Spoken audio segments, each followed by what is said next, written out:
time for Dodger Baseball. Live from Dodger Stadium, Sportsnet LA presents the Dodgers as they take on the San Diego Padres. Hi, everybody, and a very pleasant Tuesday evening to you, wherever you may be. Dodgers and Padres. Dodgers have won 11 of the 17, and they've won 6 of the 8 here at Dodger Stadium. Roberto Hernandez on the mound for the Dodgers, 8-10 in the American League, 2-2 since coming over here, 0-1 against San Diego this year, and 1-1 lifetime. On the mound for the Padres, big Andrew Cashner at 6'6". Cashner has a very misleading record. If you look at it, he is 2-7 and 0-1 against the Dodgers in 5 career starts. And yet, in the 5 career starts against the Dodgers, and despite the 0-1 record, he has allowed 1 run. That's right, his earned run average is 1. The Padres have gotten a total of 8 runs in those 5 games. So a big one for the Dodgers. We'll be keeping an eye on AT&T Park tonight. Arizona playing the Giants. So stay with us, pull up a chair. We got a good ball game coming up and a whole lot more right after this.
Has been on some kind of offensive tear this season for the Los Angeles Dodgers. A big night in Game 1 against the San Diego Padres here last night at Dodger Stadium. 3 for 4 with a walk, and of course a big 3-run home run to help the Dodgers win 9-4 over the Padres. Hello, everybody, and welcome inside Dodger Stadium. Carl Crawford already with his 7th home run of the 2014 season. He had 6 home runs all of last year, and he's doing very well against off-speed pitches. You can take a look and see how he's done across the league versus the breaking ball, off-speed pitches. Jose Altuve leading the way with the Houston Astros, a 347 average against off-speed pitches. Carl Crawford tied with Adam Lind, 340 average. You can take a look at the league average, just 222. The off-speed pitches Carl Crawford likes, and he's certainly doing well offensively against those pitchers. Roberto Hernandez on the hill for the Los Angeles Dodgers, looking to get back on the winning track, coming off a rough outing in which he went 4 1/3, giving up 4 home runs, a career high. After the break, Vince Scully on the call.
To you, wherever you may be, Matt Kemp with a 14-game hitting streak, racing to his position in right field.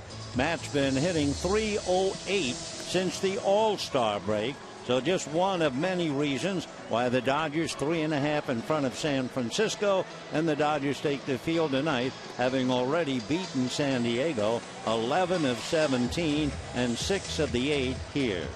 Roberto Hernandez, the big right-hander, loosening up for the Dodgers. Matt has pleased that youngster, and of course for Bud Black, what would please him would be an offense that scores some runs. For San Diego, that has been their biggest problem. Their pitching has been remarkably good, but they just don't get runs. Here's the lineup. Corey Spangenberg will be at third base, Seth Smith in left field, and Yasmani Grandal, who homered last night, at first base. Jed Jerko at second, Rene Rivera having a big year behind the plate, Will Venable in center, Rino Liriano in right. Alexi Amarista, the shortstop, and on the mound, big Andrew Kashner. On the mound for the Dodgers, Roberto Hernandez with a record of 8-2. He is 2-2 as a Dodger, 0-1 against San Diego, and in his career 1-1. Coming off a loss the last time he pitched against the Washington Nationals. If you go back to the 20th of August, he allowed 3 earned runs in 5 innings and lost in the Dodger 4-1 game against San Diego. Overall 1-1 with an ERA a little more than 4. So here they come. Spangenberg, the third baseman, is the first Padre ever to hit his first 2 career home runs as a pinch hitter, and the first to have his first 2 pinch hits be home runs.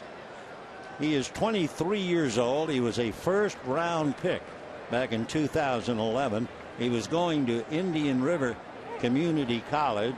That's about 15 miles from Vero Beach at Fort Pierce. And the left-hand hitter takes low, ball 1. 1-0 the count. Being a first-round pick, he got a lot of money.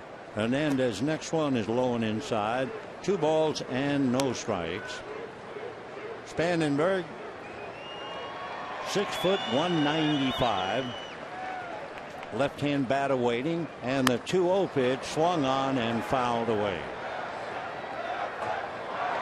When you talk to some of the people in the Padre organization, they'll tell you that Spangenberg would remind them of Dustin Pedroia.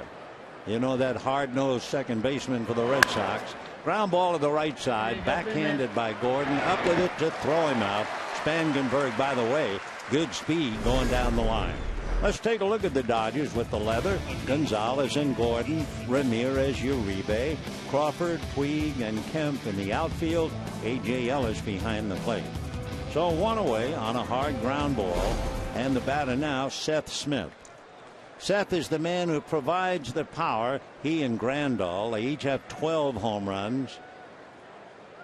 Smithy, 43 runs batted in. And the left-hand hitter checks in. Dodgers put up the diamond defense on the right side of the infield. Uribe goes over to the second base side of the bag. Gordon is out 20 feet in the outfield. And now Uribe goes out on the outfield grass. So the infielder alone, Hanley Ramirez.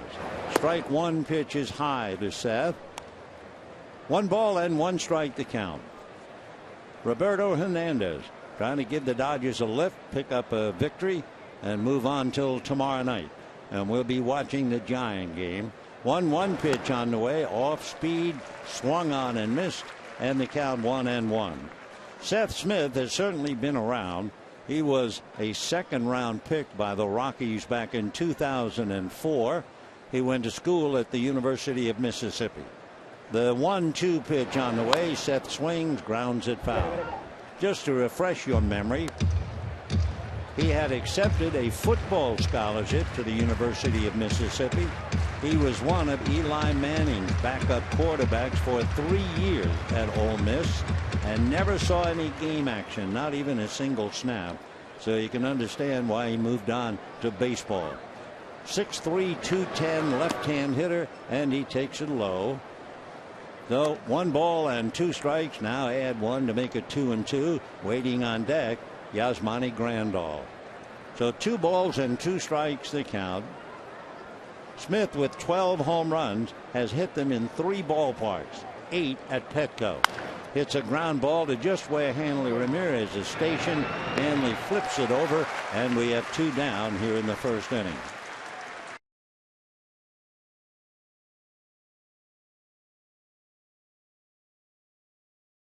Yasmani Grandal, switch hitting first baseman and catcher. Grandal last night, after striking out twice, homered in the 9th inning. But where he's hitting .209 for the year, he's always done well here, batting .292 in his career at Dodger Stadium. Roberto ready and delivers, misses outside, ball 1. Up north, the Giants have won 4 of their last 5 against Arizona. They have an advantage 8 games to 5 so far, but they've split the 6 played at AT&T. The pitch to Grandal in for a strike, and the count 1-1. For Arizona, they arrive in San Francisco with a 3 straight losing streak and 11 of the last 13 on the road. The 1-1 pitch is low. 2 balls and 1 strike to count to Yasmani Grandal. Jed Jerko on deck. Wade Miley is pitching for Arizona. He's won each of his 2 starts against the Giants, 1 on the road, 1 at home. 2-1 pitch on the way, and that's high, ball 3. Yasmero Petit for the Giants, 2-2 with an ERA over 6, but he's 2-0 with an earned run average of 1.2 in his career against Arizona. 3-1 the count to Yasmani Grandal. Batting left-handed, looks at a breaking ball strike. 3-2 the count.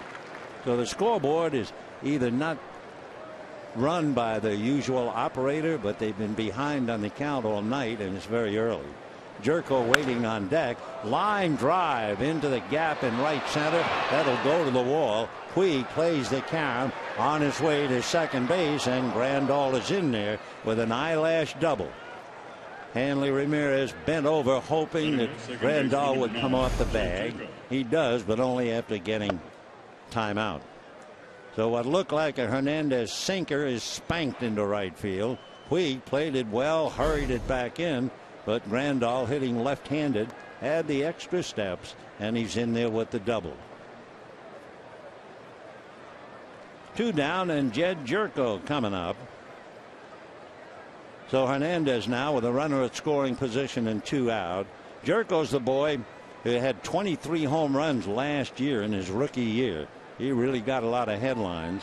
He pitched to the right-hand hitter in for a strike. Jerko, however, this year had plantar fasciitis that wrecked his year, besides giving him a very sore foot, and he does have 9 home runs. Jerko, 47 runs batted in. Hernandez ready and delivers. Fastball whacked to left, but right there reaching up for it is Crawford. So Jerko hits that ball right on the screws and right at Carl Crawford. No runs, a hit, a man left. At the end of half an inning, no score.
They get a double from Yasmani Grandal, but they leave him at second base.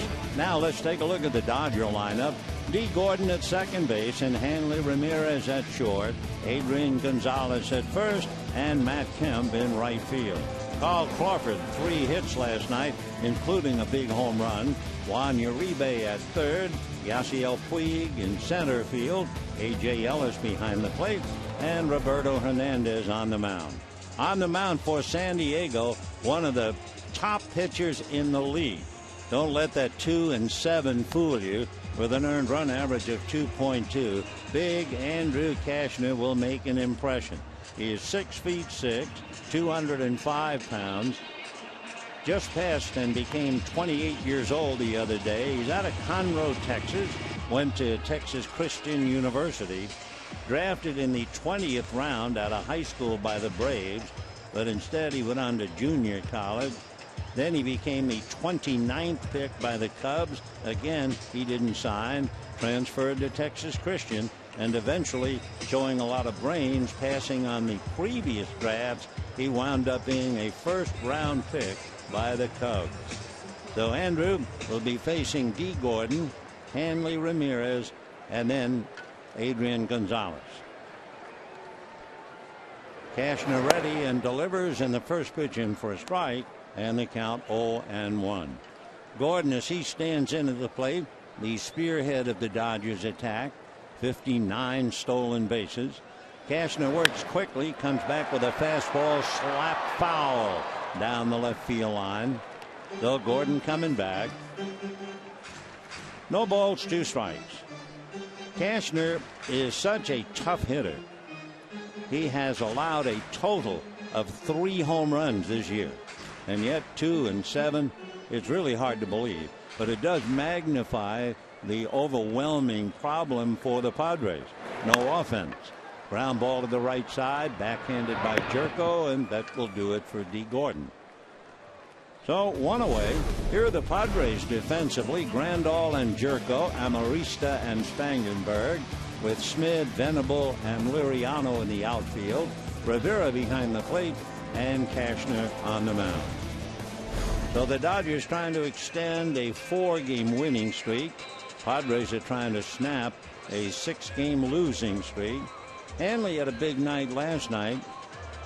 He had 4 singles. The only time they got him, he struck out in the 6th inning. So his average jumped up to 270. Hanley 13 home runs, 65 runs batted in, and takes a fastball inside. 1-0. One other note about the Giant game, it will be interesting to see if Arizona can shut down Buster Posey. The 1-0 pitch on the way, fastball fouled away. Posey over the last 16 games is hitting .493. In fact, if you go back to last season, Posey is hitting .390 in his last 15 games against Arizona.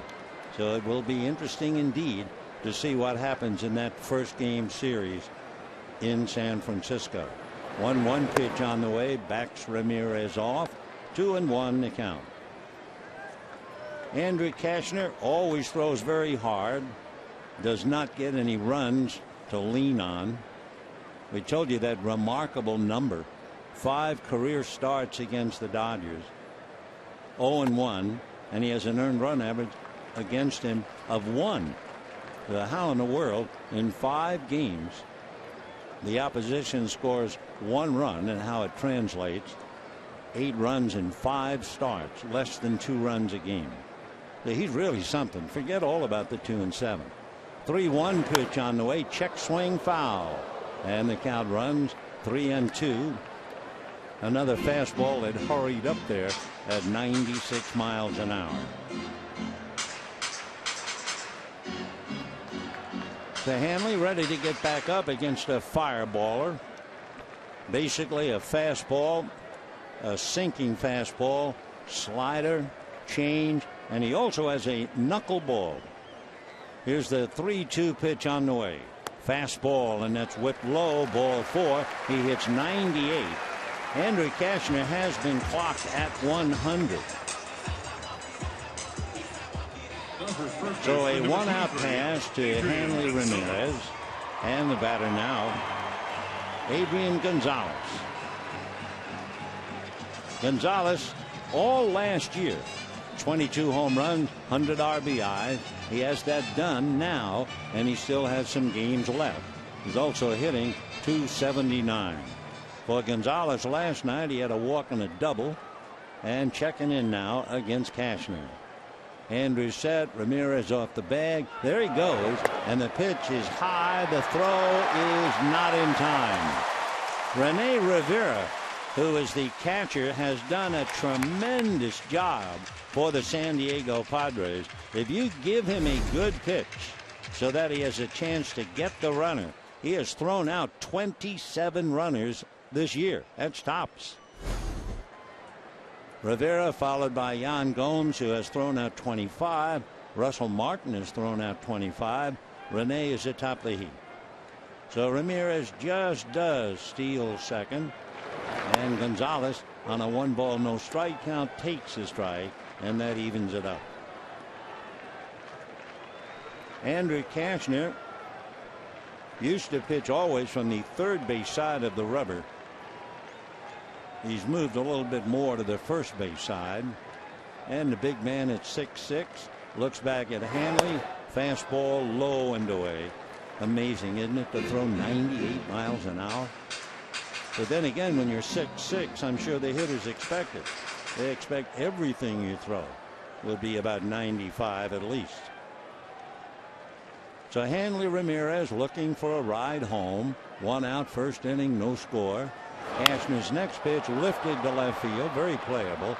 Seth Smith is there, makes the catch, and Hanley holds at second base. 2 down in the first inning, and Matt Kemp coming up. Matt Kemp with a 14-game hitting streak, trying to come up with an RBI and pick up Hanley Ramirez. Matt, over that 14-game streak, is hitting .345, so he's gotten his average up to .283, 19 home runs, 69 runs batted in.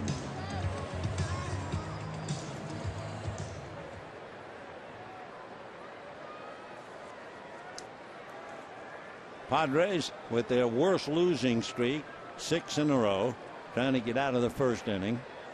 Cashner set at the bell to look back as Bud Black watches every move, and the pitch chased, breaking ball down and away, and the count 0-1. The slider, which is what that was, usually clocks at 85. No balls and 1 strike the count. Andrew Cashner kind of huffing and puffing here in the first inning. 77 degrees when the game started. Breaking ball away, another slider, and a 1 ball, 1 strike count. Matt Kemp last night wound up with a single in the 5th inning. He walked twice, and that extended the streak to the present 14. Cashner ready. Andrews 1-1 pitch, fastball grounded to third, knocked down at third by Spangenberg, throws to first in time for the out. So Kemp chops it to third, no runs, no hits, a man left at second, and at the end of an inning, no score.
Second inning, no score in the ball game.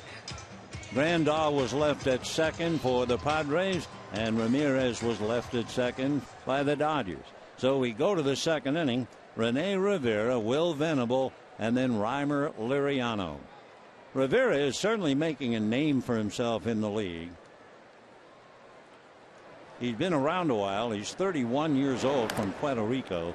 Swings, doesn't get it, and the count 0-1. But as we mentioned, his arm is really being talked about. He has thrown out 27 base runners this year. He's a very good catcher.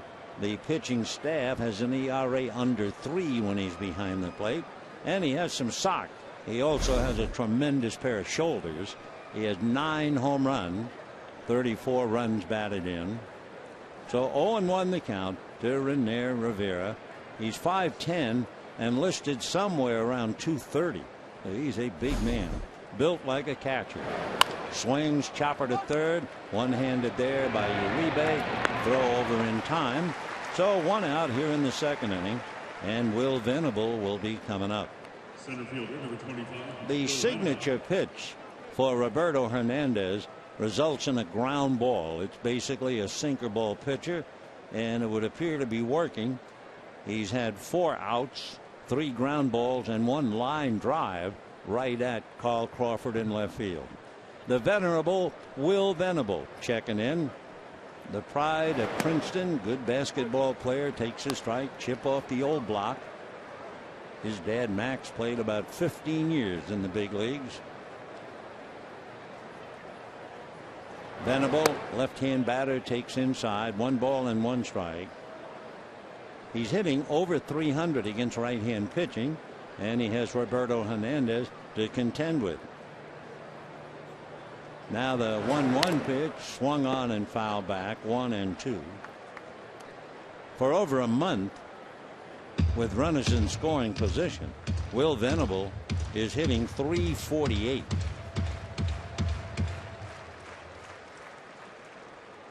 Giants and D-backs scoreless at the end of an inning. 1-2 line drive right at Adrian Gonzalez. So we're talking about the ground balls, but 2 of the outs have been bullets. 2 out, and Reimer Liriano coming up. In the first inning, Angel Pagan and Joe Panik singled, but Buster Posey flied out. Hunter Pence grounded out, and Sandoval then walked. Giants still batting in the first inning, and Andrew Susac has just walked with the bases loaded, and it is 1-0 San Francisco. Now the first pitch by Hernandez to Reimer Liriano, that misses. 1 ball and no strikes. Liriano struggling a bit, hitting .216. Reimer's from Santo Domingo. Another one, 23 years old, just starting out. He takes low, and he has the count his way. 2 balls and no strikes. Reimer this year, when he was playing in San Antonio, had 14 home runs. Coming up to the big leagues, he has 1. And the 2-0 pitch, ground ball, backhanded, and it goes right off his glove into center field. So Hanley Ramirez, who is struggling at shortstop, let's not deny that, and I'm sure he'd be the first one to tell you. And he's unable to handle a ground ball. He pats himself on the chest as if, say, my fault. Looked like a routine ground ball, but what wasn't routine is the fact that Hanley backhands everything.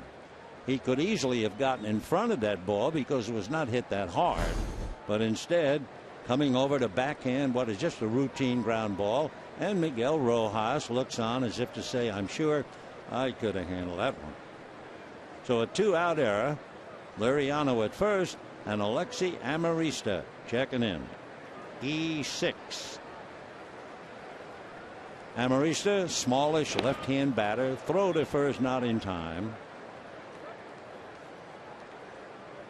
With the bases loaded and 2 out, Joaquin Arias came up and grounded out. So the Giants settle for 1 at the end of an inning at AT&T Park. 1-0 San Francisco. Hernandez straightens up, a look over at Liriano, and another throw over there. Liriano has stolen 3 out of 4. You might be interested to know he stole 17 bases in less than 100 games at San Antonio. 17 out of 24, so he can run. Inching off the bag, conservative lead. Hernandez high set up around the collarbone, and the pitch to Amarista is low. 1 ball and no strikes.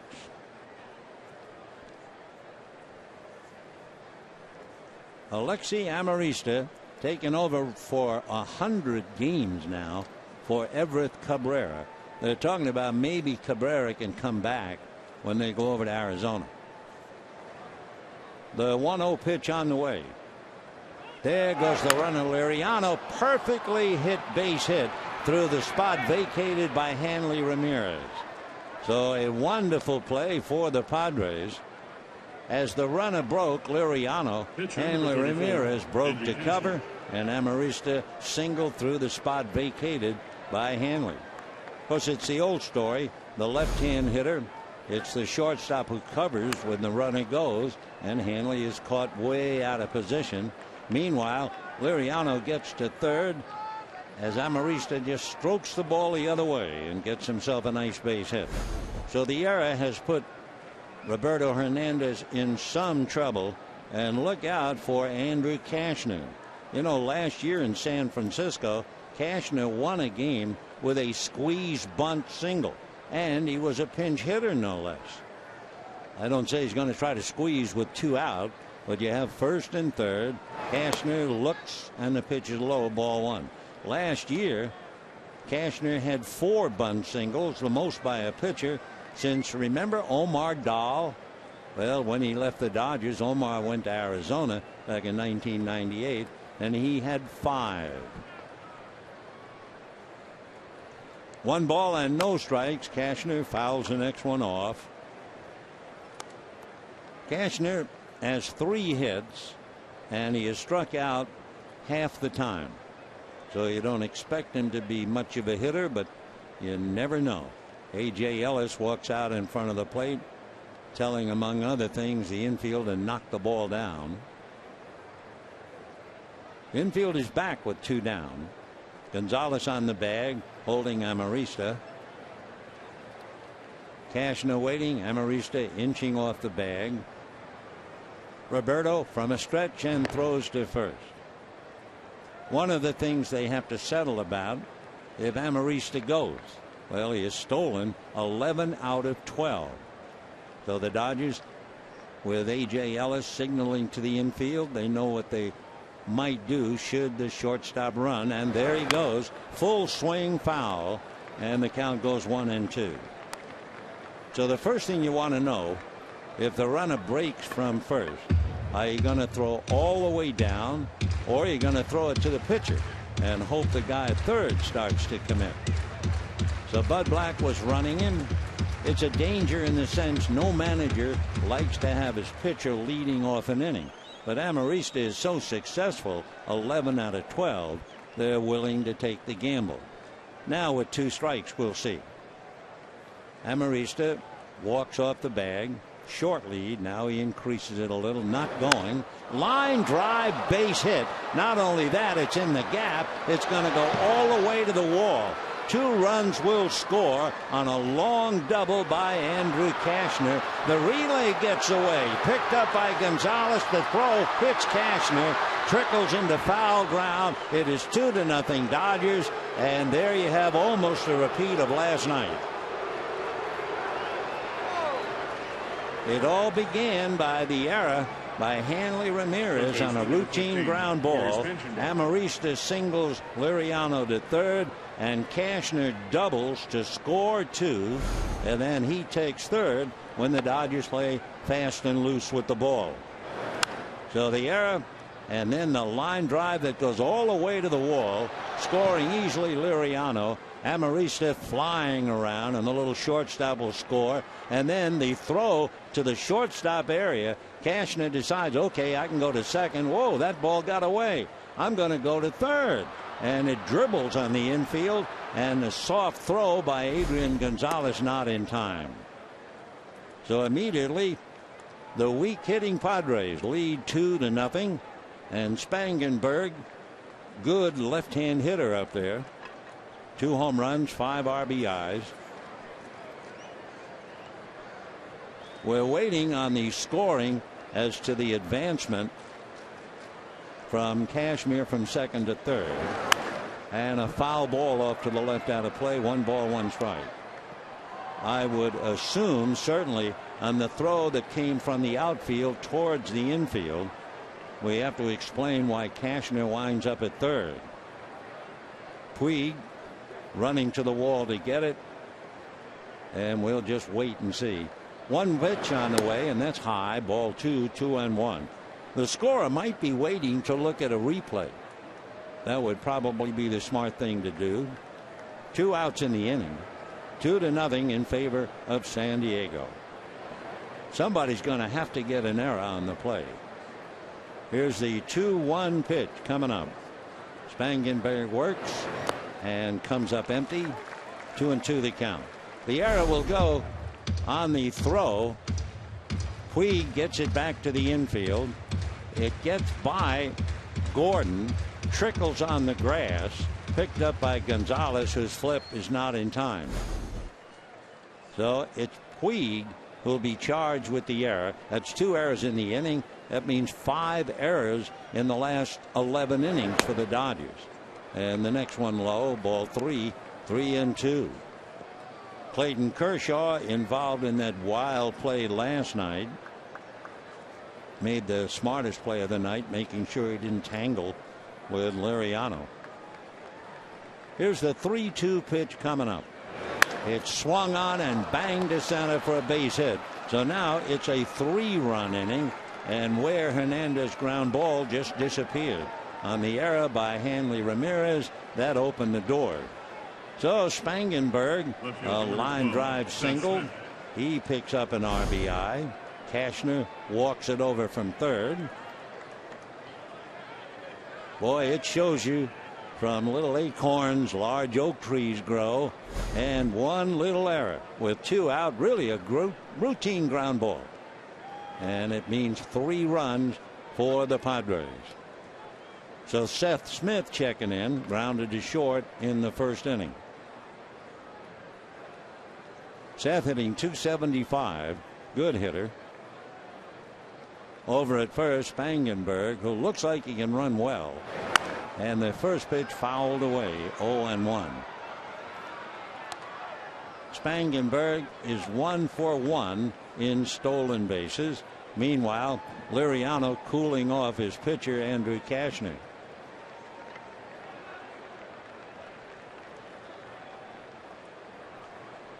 Spangenberg again held on by Gonzalez, takes a pretty good lead. And Roberto figures, I can't let him get that far off the bag, and throws over. Dodger infield, you have D. Gordon 10-15 feet out in right field, but everybody else holding his position.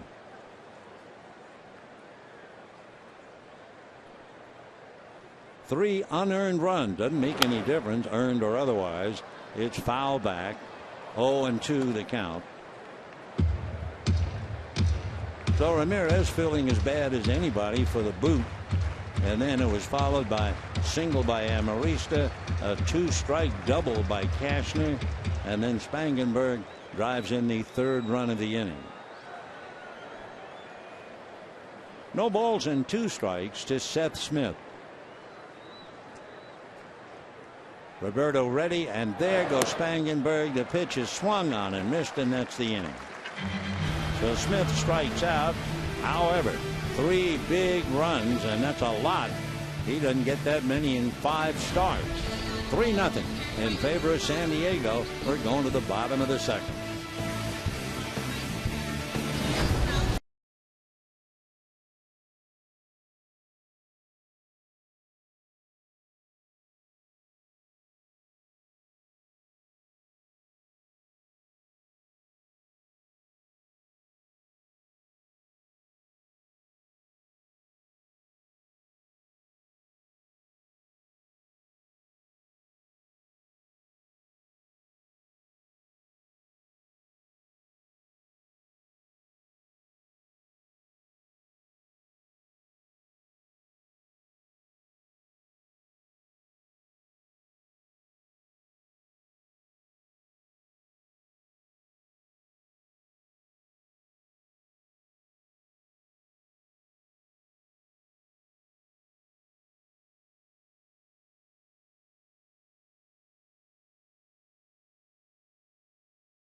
working on. San Diego leads the Dodgers 3-0.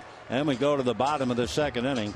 Don't forget, Tuesday the 23rd of September, be one of the first 40,000 fans in attendance, and you'll take home a sleeve blanket presented by your SoCal Honda dealers. For tickets and all of the game with the Giants, visit Dodgers.com/tickets. See you in the ballpark. Meanwhile, Carl Crawford fouls it away, 0-1. Getting back to the second inning, couple of points to be made. Hanley Ramirez committed the error on the routine ground ball when he tried to backhand it rather than take it on head first. 0-2 to Crawford. So he drew an error there. And on the throw in from Puig that got by Ramirez, Hanley draws another error, not Puig. So Ramirez charged with 2 errors in the second inning to allow the Padres to score 3 with 2 out. High fly ball, but it appears playable. In fact, it is. Liriano on the track and makes the catch in right center field. 1 out.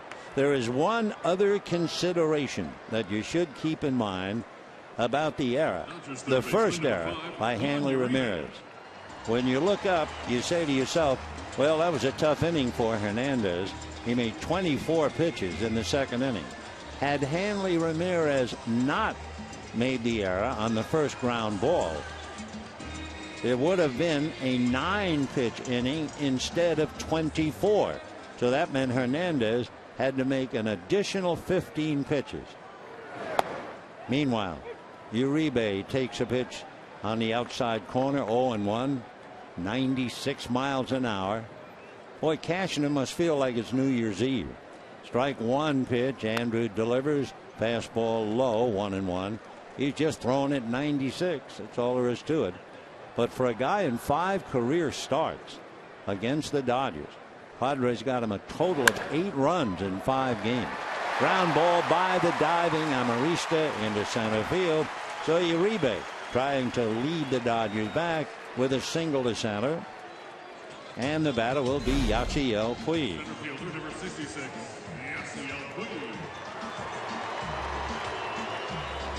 Yasiel Puig coming up. If you've been following the Dodgers at all, you know it's been a struggle. Puig has seen his average go down to 293. He had an RBI last night with a base hit in the 4th inning to drive his first RBI home since August the 15th. So Yasiel waiting, and the first pitch looked at and low, ball 1. 1 ball and no strikes. Cashner plants the right foot. Now Andrew at the belt. Off the bag is Uribe, and the next one fouled upstairs. Another 95-mile-an-hour fastball. Last night, Yasiel Puig got a fastball out over the plate, single to center. It was overrun by Cameron Maybin. Matt Kemp scored, and Yasiel took the extra base on the error. So we'll see what he can come up with tonight. 1 ball and 1 strike. Cashner ready. Fastball, a chopper up the middle. Amarista on it. They're on the bag. Throws to first. Double play. So Puig, a chopper, and a 6-3 DP. No runs, 1 hit. Nice play by Alexi Amarista. And at the end of 2, 3-0 San Diego.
Jerko leading the Dodgers 3-0.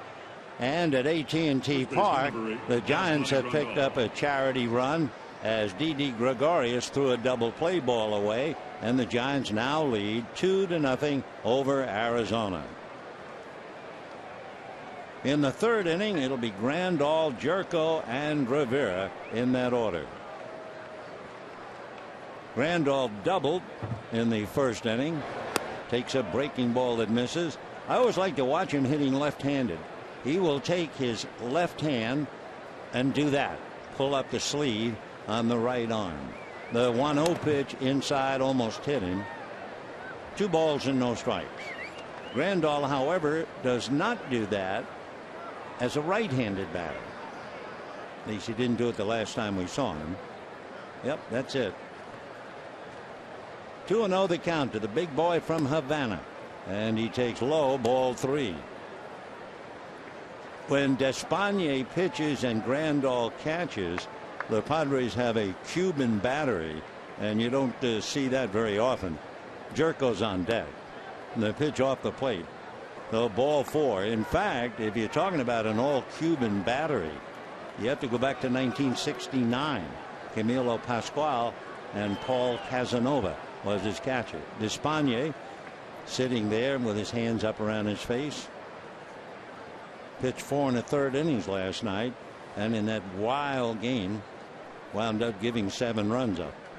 Here's Jerko, hit the ball right on the screws, but right at Carl Crawford, and it was just starting to take off when it got there. Jerko, a high drive into deep center, and for Puig, he knows no play. That is 6 rows at least up into the center field pavilion, and it is 5-0 in favor of the Padres.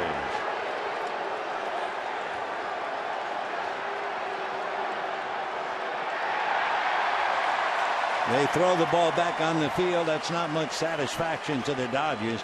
Jerko, with his great power, that's his 10th home run. Remember, he's been out most of the year with a bad foot, but he's got power. He had 23 home runs last year, and he's going to hit a lot of them before he's finished. So just like that, Roberto Hernandez, he of the sinker ball, he of the ground balls, and for Don Mattingly, tough to look at. Kind of turns his back. A.J. Ellis goes to the mound. Chris Perez gets up in the Dodger bullpen. Almonte putting a hug on Jerko. For the Padres and for Bud Black, they get 5 runs in 2 innings plus. That is a bonanza. So Perez heats up 5-0 behind a fella who really deserves it, and that would be Andrew Cashman. Dave Roberts certainly would agree to that. And here is Rene Rivera, grounded to third in the second inning.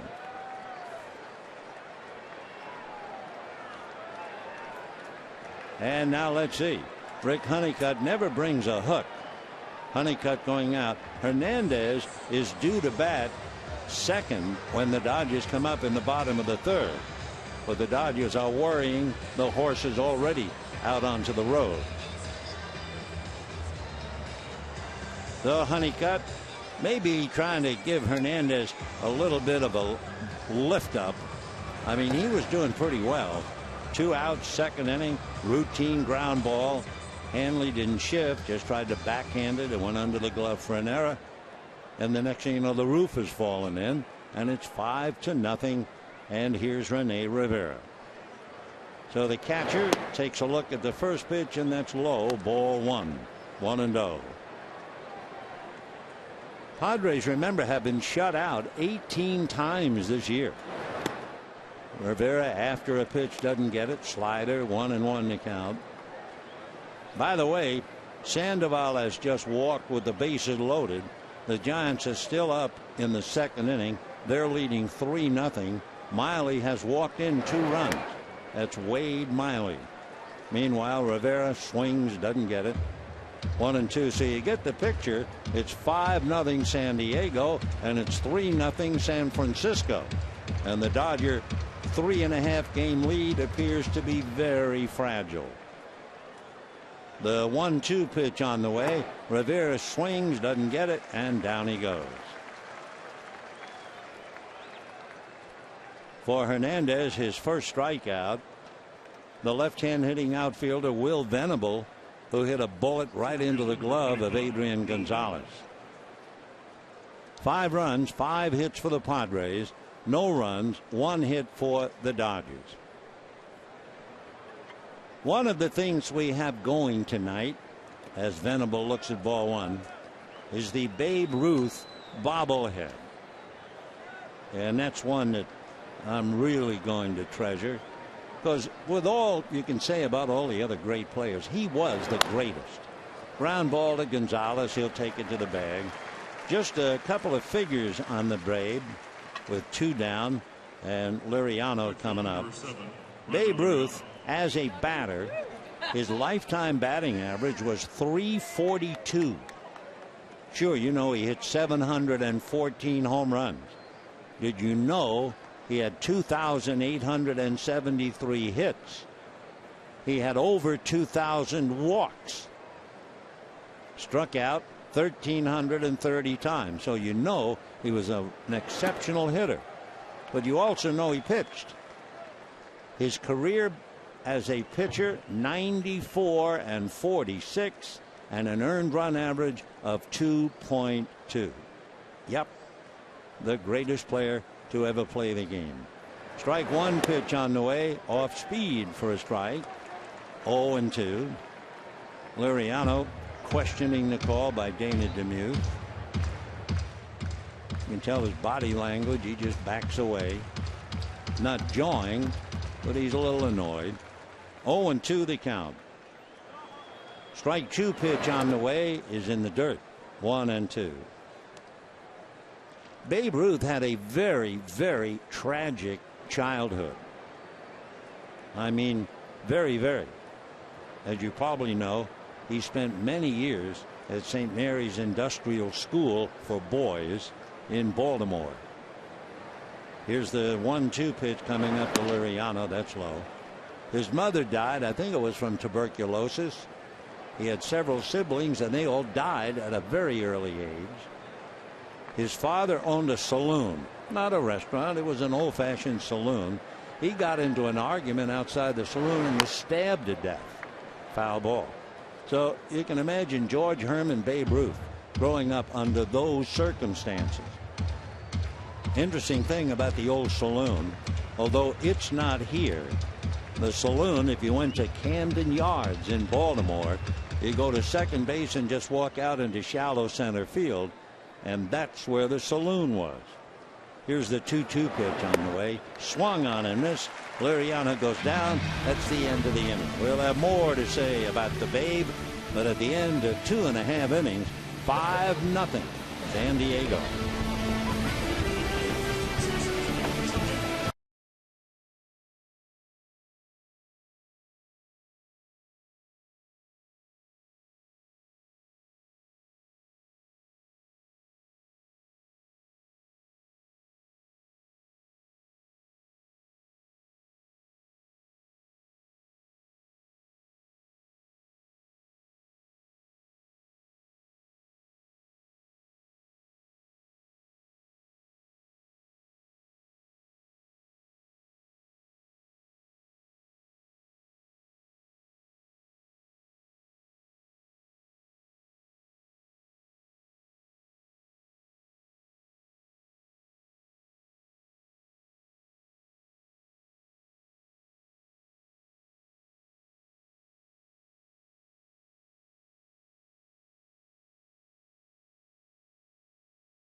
Heat right now. They're down 5-0. The Giants are up 3-0. And that 3.5 game lead looks like it could be cut down a bit tonight unless the Dodgers come rushing back.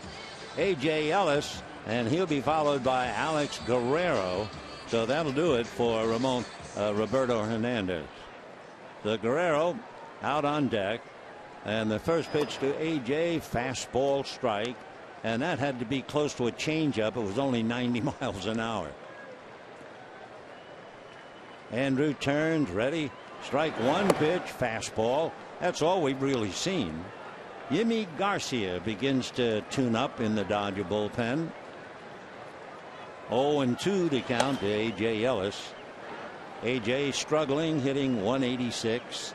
Strike two pitch, fastball hit in the air to right field, pretty deep. Liriano going back to the track and makes the catch. So at least 10 feet to the box seats. So a long out to right field, one down, and Alex Guerrero will be coming up. So Roberto Hernandez, it looked like he had his sinker going.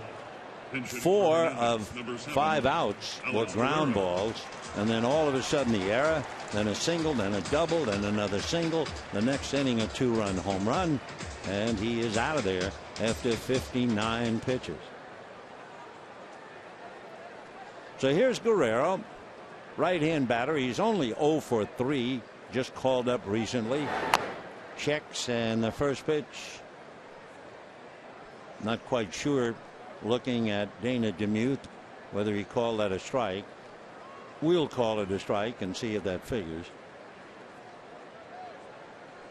Alex Guerrero, 28 years old, and hits a little flare, one-handed, a great leaping catch by Alexi Amarista. So the shortstop robs Guerrero of a base hit. And we have 2 down here in the 3rd inning. Second baseman, number 9, D. So Cashner's getting it all. He gets a fine defensive play, and he's gotten 5 runs from a pretty quiet offense. The other man, as he gestures out to Amarista. So with 2 out, here comes D. Gordon. He grounded out to Jerko in the 1st inning. D hitting 286, shows bunt, takes a strike. 0-1 to count. Cashner, among other things, does not allow home runs. As we mentioned, he's only allowed 3 home runs this year. I mean, that's 3 home runs in 97 innings. Andrew, impressive at 6'6", about 205 pounds. Whips another fastball at 95. Boy, that's a high rent district when you can live at 95. He's hit 98. 1-2 pitch on the way. Fastball hit late, of course, and fouled away. That was 97. That's a put him away fastball, but Gordon has a short stroke. And even then, he was late on it. 1-2 the count.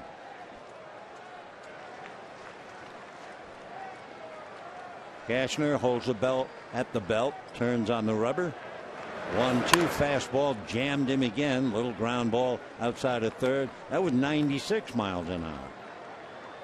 How did Cashner arrive here since he was a first-round pick by the Cubs? The Cubs wanted the first baseman, Anthony Rizzo. And so the deal was made.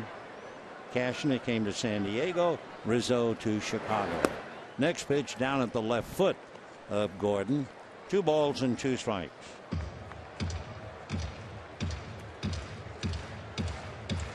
Two balls, 2 strikes, 2 out. 5-0 San Diego in the 3rd. 2 streaks on the line. 2-2 pitch on the way, fouled away again. That was 97. So Gordon, even with that short stroke of his, is not able to get out in front. And the count stays 2-2. Of course, D's a battler. Remember the other night he had the big hit. It was a 9-pitch at bat. So he's up there hacking away. 2-2 the count. And the next one is fouled away. Now that was 86. He dropped down to the slider. So we'll see what else D gets. He's getting the whole store. This will be the 9th pitch. The other night on the 9th pitch, he singled up the middle to drive in the go-ahead run. 2 balls and 2 strikes. Swung on and foul back. So he wears the number 9, and he's had 9 pitches. Gonna get number 10. Gordon, as a leadoff man, does a great job. He does not lead off and get a lot of walks. The next pitch is tapped up along third, charging at Spangenberg, and his wild throw. Gordon is on his way into second. Jerko retrieves the ball, and D will hold up at second base. So he is one tough customer. He just will not give. And on the 10th pitch, he tapped it to third. Spangenberg charged the ball, and then the off-balance throw was way off the line. Barehand pickup, off-balance throw, not in the neighborhood. So it'll go 1-1, base hit and error. Nice try by Spangenberg, but to no avail. Gordon flying, knowing it's a tough play. He's not about to slow down. Then when he sees where the ball is, he just keeps on going. He thought, I'm sure, I might try to go to third, and then realizing quickly, I'm sure, no, we're down 5-0, and there are 2 outs. There's a soft line drive off Ramirez, bad right at Jerko, and the Dodgers lead Gordon. So no runs, 1 hit. There was an error and a man left. And at the end of 3, 5-0 Padres.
Is brought to you by the all-new Chrysler 200, America's import.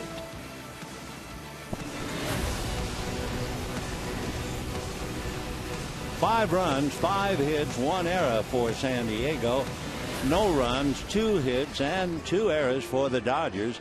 They have to be a little embarrassed. They've made 5 errors in really 10 innings. Yimi Garcia. That's Y-I-M-I. Yimi coming in. He's from the city of Mocha in the Dominican Republic. 6'1", 175.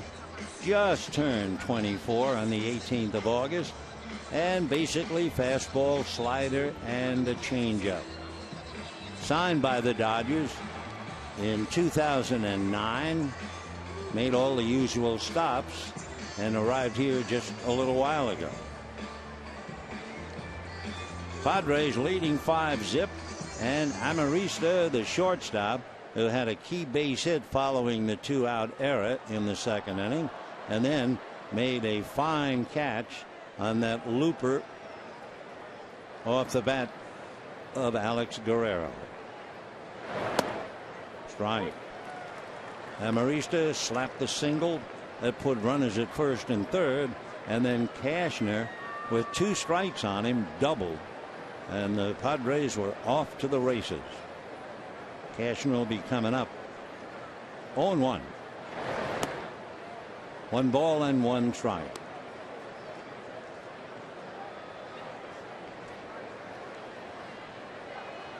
Amarista hitting .236.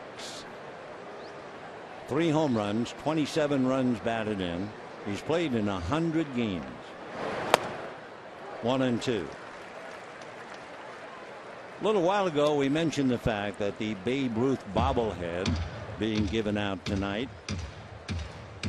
We gave you some of the numbers. Babe Ruth as a pitcher and of course as an outfielder. 1-2 pitch on the way. 2-2. Ruth hit 1 home run against the Dodgers. There was no interleague play in those days. He had 1 home run against the Dodgers, and that was at Braves Field back in 1935. And it was his 710th home run. 4 more to go before he called it a career. Interesting tie-up with Babe Ruth out here. Going back to 1931, a Los Angeles newspaper had a contest which awarded an autographed Babe Ruth bat to the high school player with the highest batting average. Nice tie-in here. 2 balls and 2 strikes. Popped in the air down the left field line. Crawford has a play. 1 out. Anyway, the winner of that newspaper contest, the winner who received an autographed Babe Ruth bat, turned out to be Rod Dedeaux. Dedeaux, one of the most famous college coaches, coached at USC, won 11 NCAA titles, had a career that lasted 45 years. Really remarkable. And there was a little bit more to the Babe Ruth bat. Andrew Cashner lays off a pitch outside, ball 1. Dedeaux went on to coach SC, and one of the more famous ball players at SC turned out to be Mark McGwire. Now the 1-0 pitch. Pop fly back at first, down the line. Trio of Dodgers. Middleman is Gordon, and we have 2 out.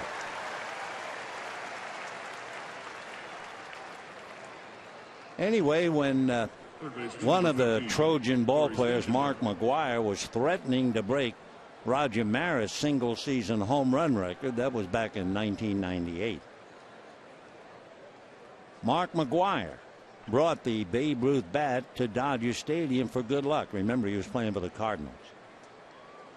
And he actually had the bat in the clubhouse. They took pictures of him. A rather remarkable tie-in for that bat, to go from the Babe to the coach Dedeaux to the star player McGwire. And then, because the bobblehead tonight shows Babe Ruth in a Dodger uniform, long before McGwire had the bat. That was back in 1938. Ground ball backhanded by Gonzalez, hangs it over in time. Yimmy's on the bag, and down go the Padres. 1, 2, 3. And at the end of 3.5 innings, as we take another look at a tough play.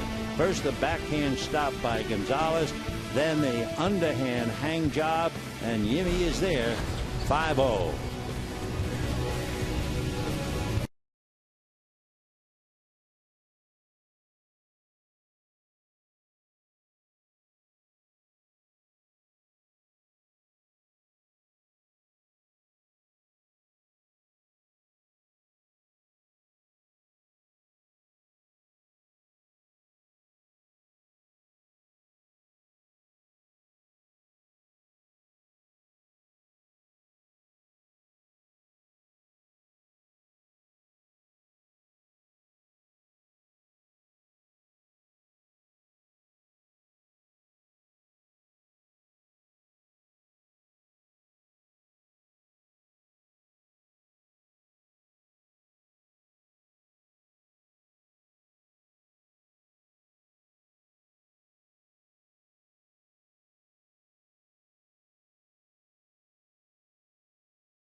Clayton Kershaw picked up his 18th win against 3 losses. He beat San Diego for the 3rd time without a loss. He is 12-6 against San Diego in his career. Kershaw went 8 innings and struck out 8. He's 9-2 at Dodger Stadium and 9-1 on the road. Clayton Kershaw. Bottom of the 4th inning, Gonzalez, Kemp, and Crawford in that order. If you see Clayton, you're going to see AJ. Dodgers with Gonzalez, who flied to left in the 1st inning. And a strike.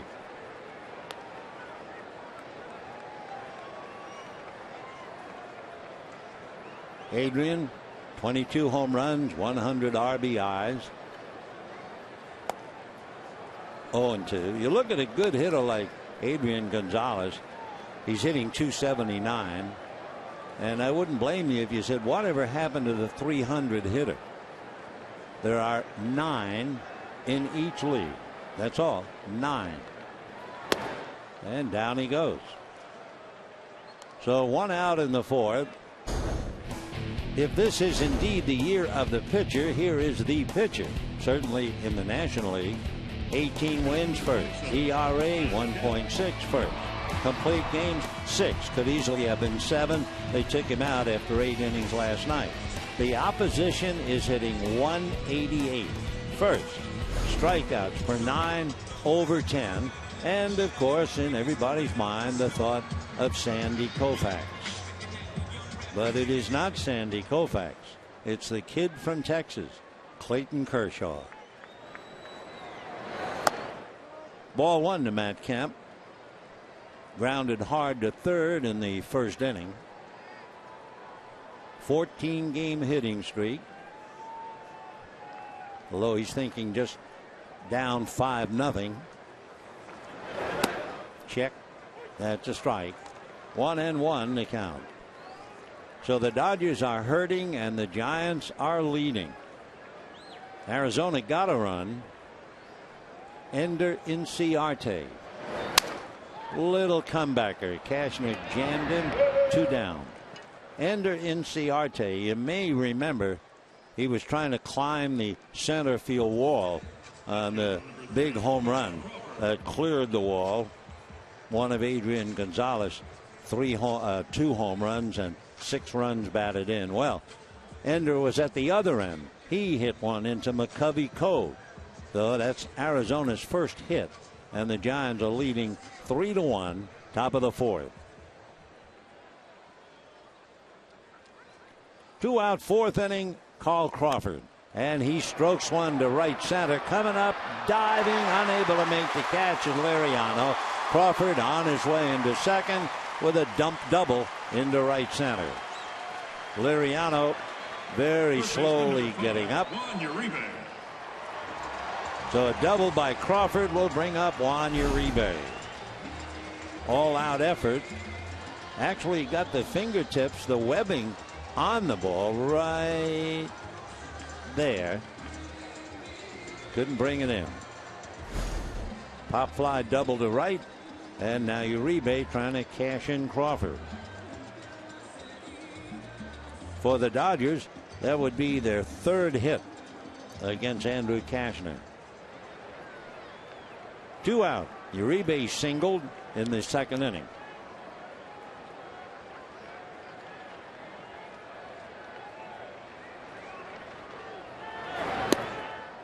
And slider low, ball 1. 1-0.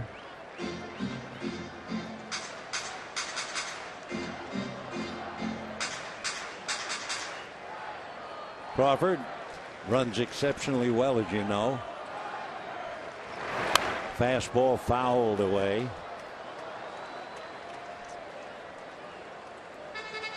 You'd never know it, but they were talking about the improvement of Andrew Cashner last year. And he said, I think a big thing for me this year, I'm not trying to air it out. I'm not trying to throw 100. Really? Well, he hadn't hit 100, but he has thrown 98 quite often. But he does average 95. Can you imagine? And fastball, little fly ball to center. Coming up is Venable to make the catch, and the Dodgers are denied. No runs, 1 hit, a man left, and at the end of 4, 5-0 Padres.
You know, Friday, September 26th, Dodgers and Rockies enjoy the final Friday night fireworks show of the season.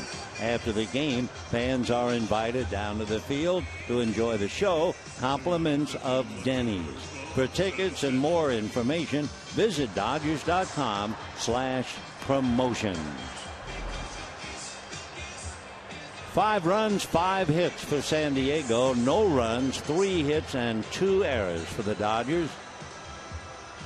In the 5th inning, Seth Smith, Yasmani Grandal, and Jed Jerko in that order. Seth Smith hitting in the number 2 slot, grounded to short and struck out. Normally, when you see Smith, he's usually down in the lineup round 4 or 5, provides a lot of power. Now, Yasmani Grandal is in that number 3 spot in the lineup. That's where the big hitter usually hangs out. The Dodgers have Gonzalez, and Bud Black has written in Yasmani Grandal. Grandal waits. 0-1. 1 ball and 1 strike the count.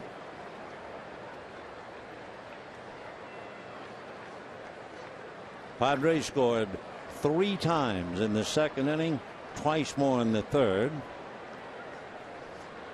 Dodgers have 3 hits, nothing to show for it.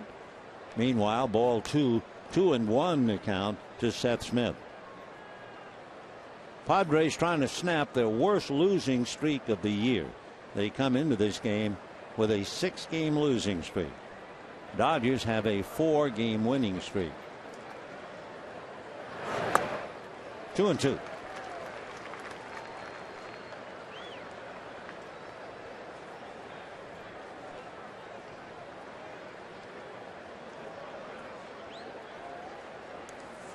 Final game of the series.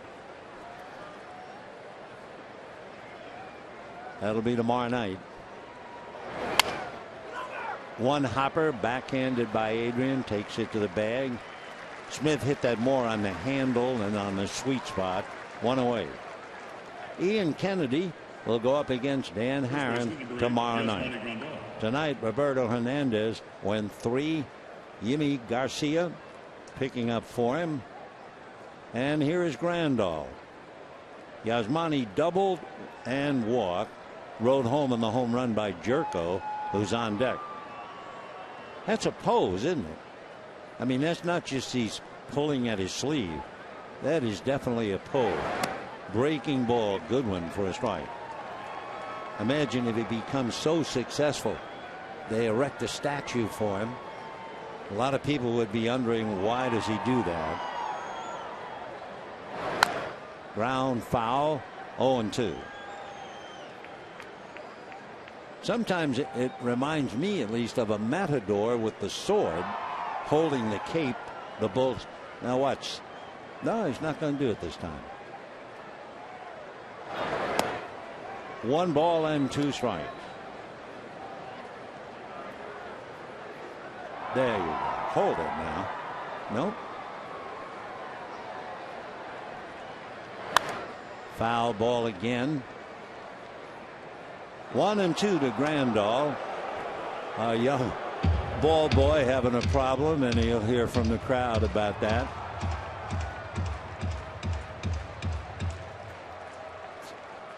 Matt Kemp laughing over the kid having that one get away.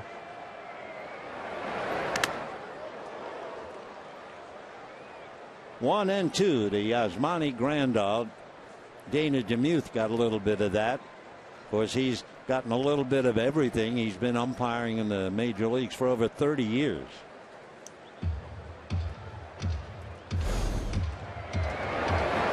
There's the foul that took the mask right off Dana. Wow. Dana's very experienced. He's worked the World Series in 93, 98, 01, 09, and 13.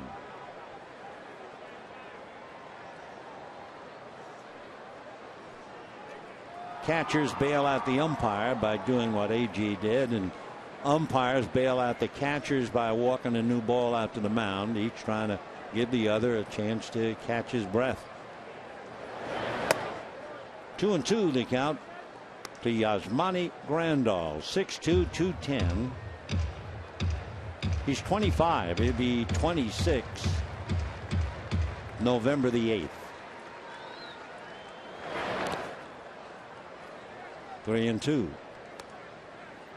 Grandal, born in Cuba, in Havana, immigrated to Miami when he was 10 and started catching when he was 13. But he's very handy. He now is playing a lot of first base, and Rene Rivera has really settled in as the catcher. Fastball for ball 4. So Grandal draws the walk. Jed Jerko lined out to left and homered. Jerko has plenty of power, and he showed it to Hernandez. There was no doubt about it. Hit it to center and about 5-6 rows up. Of course, he hit 23 last year. Young man out of West Virginia, went to the university.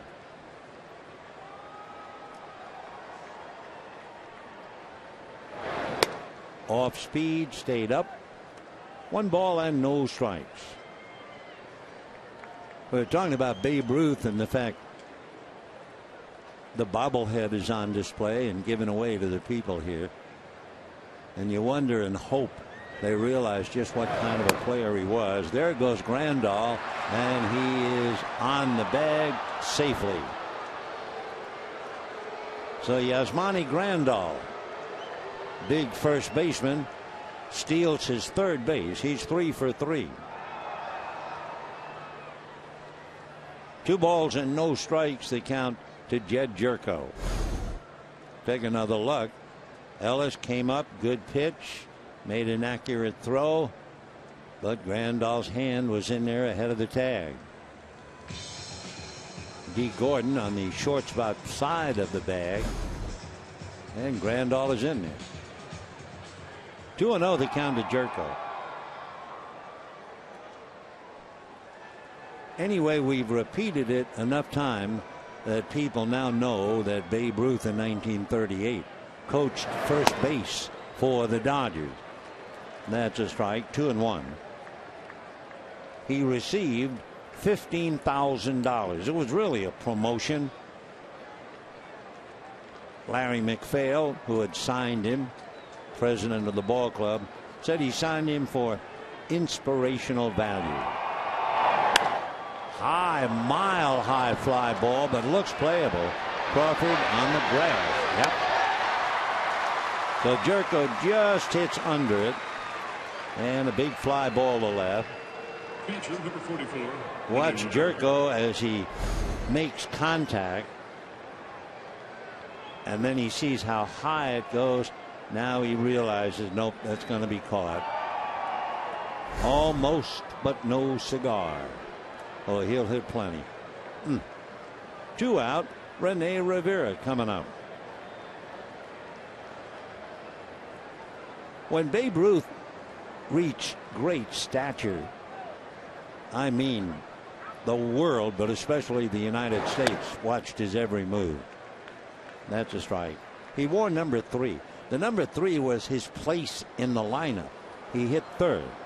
Lou Gehrig wore number 4. He hit fourth.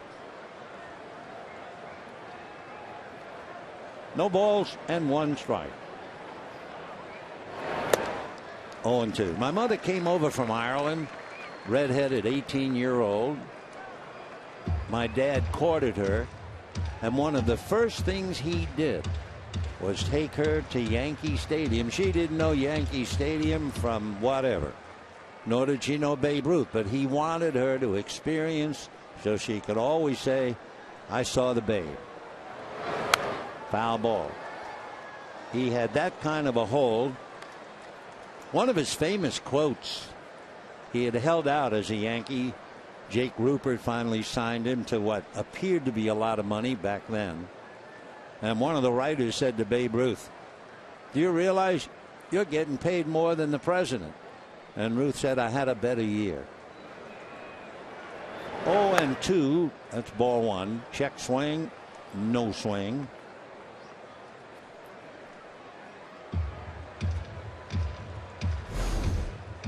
When I first started with the Dodgers, we had a veteran sports writer. Veteran meant he was over 80, and he had covered Ruth with the Yankees. 1 ball, 2 strikes. Ruth had an incredible appetite for everything.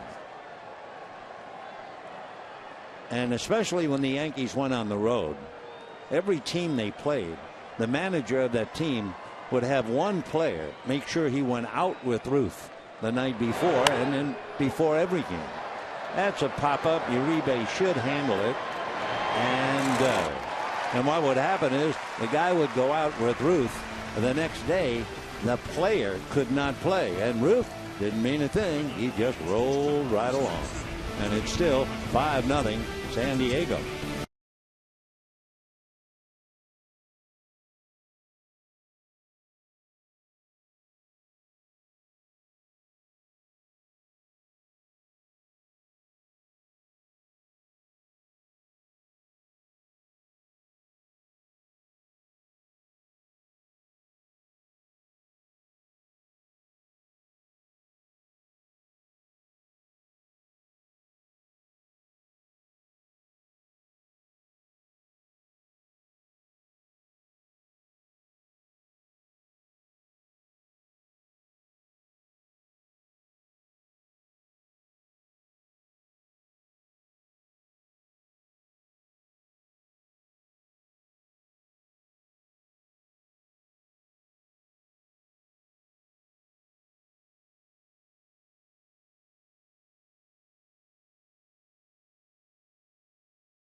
Sure to join us on the next episode of Backstage Dodgers. Clayton Kershaw's Ping Pong for Purpose charity event becomes a hit with teammates and celebrities. Plus, go behind the scenes. Jock Peterson follows in his father's footsteps and is called up to the major leagues. So don't miss the new episode of Backstage Dodgers Thursday at 7 right here on Sportsnet LA. Well, Andrew Kashner has allowed 3 hits, no runs, ready to pitch in the bottom of the 5th inning. He's averaged only 51 pitches through 4, so you can see a little more than 13 pitches. Kashner will face Puig, Ellis, and then Garcia, or a pitcher, and that's ball 1. Kevin Correa is down in the bullpen. 1 ball and no strikes. Puig grounded into a double play in the 2nd inning, and there's Kevin getting ready.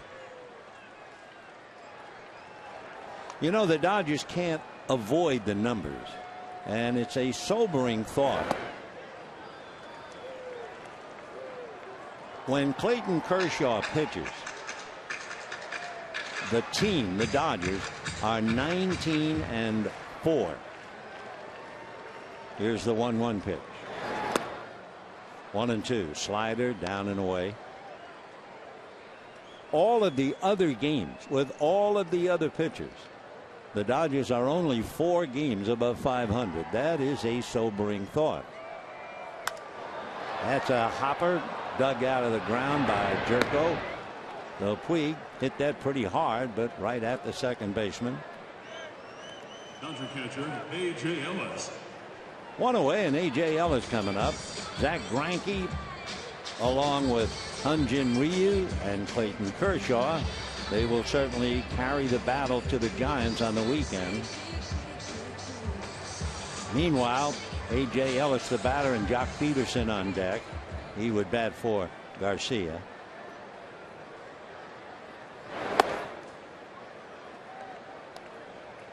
One ball and no strikes. The other thought, and we were talking about it last night, as far as the wild card teams are concerned,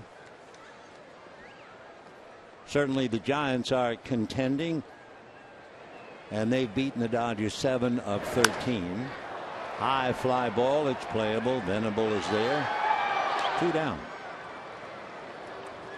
So the Dodgers are under 500 against the Giants. Another team, the wild card, would be Pittsburgh. Well, the Dodgers against the Pirates have lost 5 of 7. Then you look, well, Atlanta is playing so poorly. The Dodgers have knocked them around.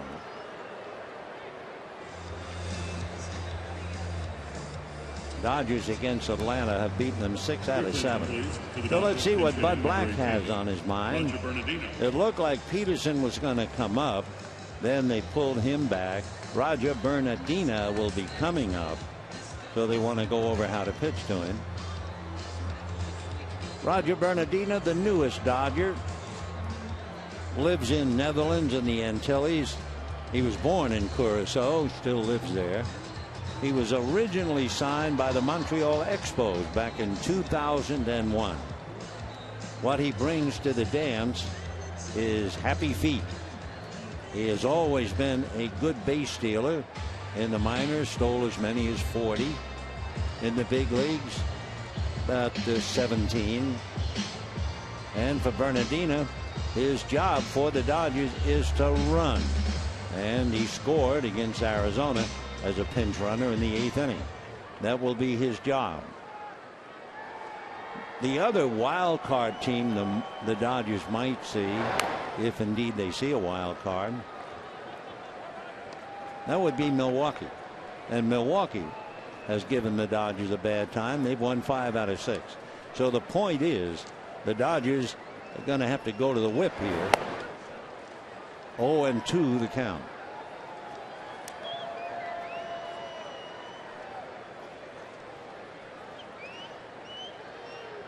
Bernardina's played with a lot of teams. By the time he got up, signed by the Expos, he joined the Washington Nationals. Then he went back down to Syracuse, then back up again to the Nationals. Last couple of years stayed with the Nationals, then the Phillies, then the Reds. and now with the Dodgers, and he promptly strikes out. So the Dodgers go very quietly, and at the end of 5, hello there, Tiger, the place is yours. 5-0, San Diego.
One of the greatest games I ever saw. Oh yes, Sandy Koufax, he pitched a perfect game. Bob Henley, a left-hander, was pitching for the Cubs. He had a no-hitter until he gave up a base hit in the 7th inning to Lou Johnson. But in the 5th inning, that's when the Dodgers scored the only run. Lou Johnson walked. He was sacrificed to second on his way to stealing third, and the Cubs catcher threw the ball into left field. Johnson scored, and that was it. Dodgers win it 1-0. But can you imagine Bob Henley pitching a one-hitter and picks up a loss, and Sandy Koufax pitches one of the greatest games we've ever seen? It happened on this night in 1965. Let's go back to this one.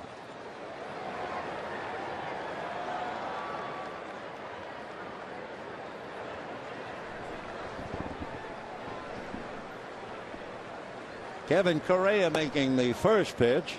Will Venable takes it off the plate. 5 runs, 5 hits, and oh yes, 1965. Sandy finished up as only Koufax could do. Little roller foul. If I remember, he struck out the last 6 batters in a row. And I remember talking about his name, and I said when it's being written in the books, the K has to be in capital letters. But poor Bob Henley, a one-hitter, and you lose. Venable has lined out to first, grounded out to first.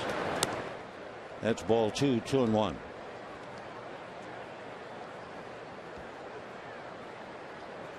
We were talking a moment ago about Babe Ruth and how when he was coaching for the Dodgers did not wear the famous number 3. High fly ball going back on it is Puig. 2 hands, 1 away in the 6th inning. Talking about no-hitters involving Dodgers. Sandy, of course, had the 4. Bill Singer against Philadelphia. Jerry Royce against the Giants. Fernando's thrilling no-hitter against the Cardinals. Kevin Gross against the Giants. That's 3 Dodger no-hitters against San Francisco. Then Ramon Martinez, Hideo Nomo, Josh Beckett, Clayton Kershaw. And the Hideo Nomo game was rather remarkable. Strike 1 to Liriano. Instead, another fly ball. 2 down. Fernando had his no-hitter here, finishing up on a double play. Ground ball to Juan Samuel, who stepped on the bag and threw to first. The Nomo no-hitter I've always thought was remarkable, not only because it was in Colorado. The big thing about Nomo, he was pitching in the rain and could not go to his normal delivery and make a stride on a slippery mound. 0-1 to Amarista, who has single, scored a run, fly to left, made a good defensive play. Yeah, Nomo from the third inning on, pitch from the stretch. And you can just imagine in Colorado where the ball flies, and there's Hideo with the rain coming down, pitching a no-hitter. Remarkable. 0-2 to Amarista, single to left, fly to left. Ground ball. Adrian will hang it. So Correa comes in. 1-2-3. Padres have not had a hit since Jerko's home run, but who knows if they'll need one. 5-0 Padres.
Go to the bottom of the sixth inning.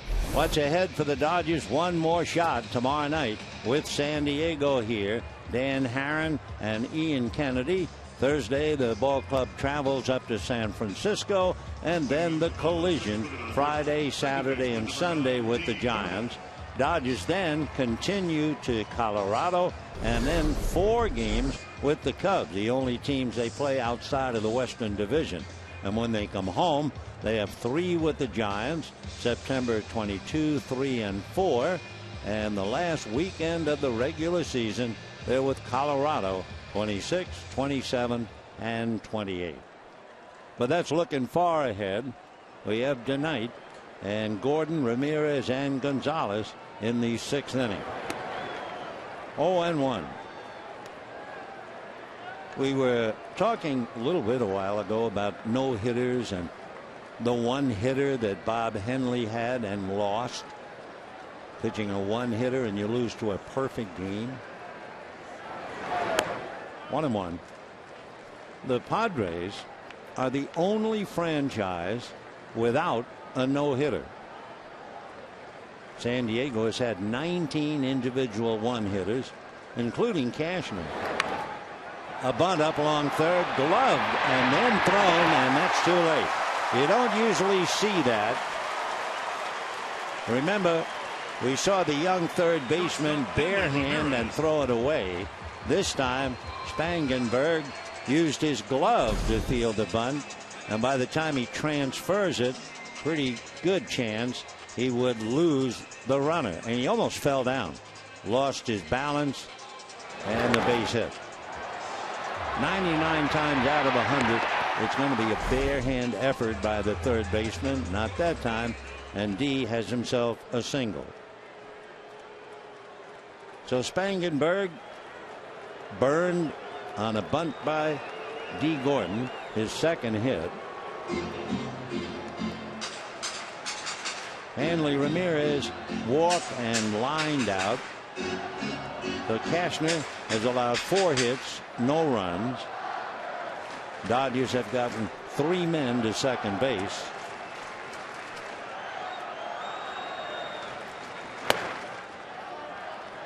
One ball and no strikes. I was thinking about the Padres without a no-hitter.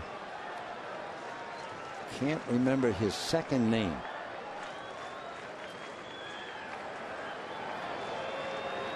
One and 0. High foul, doesn't look playable, and it is not playable. They're in the bottom of the 6th inning at AT&T. Giants leading the D-backs 3-1. Many years ago, the manager of the Padres was a man named Preston Gomez. He had been in the Dodger organization for a long time. And while he was managing the Padres, the pitcher, I'm pretty sure his first name was Clay. Maybe Clay Kirby. And Kirby was, 19, 20 years old. And the Padres weren't going anywhere. And Kirby was pitching a no-hitter. And I don't know or remember how many innings he pitched, but it was around the 6th or 7th inning, and Clay had a no-hitter going. And Preston came out of the dugout, went to the mound, took him out of the game. Pitched low and inside. After the game, the writers said to Preston Gomez, "Why would you take him out? He's pitching a no-hitter. It's the 7th inning." And Preston looked very seriously. He said, "He's too young to pitch a no-hitter." Yeah. So that's why they've never had a no-hitter, I guess. But they've had 19 one-hitters. Chip bat, ground ball. Spangenberg makes the play in time. Just a chip of the bat came off. Nice play by the third baseman. Gordon is now at second. Ramirez 0 for 2 with a walk. And Adrian Gonzalez coming up. Adrian Gonzalez.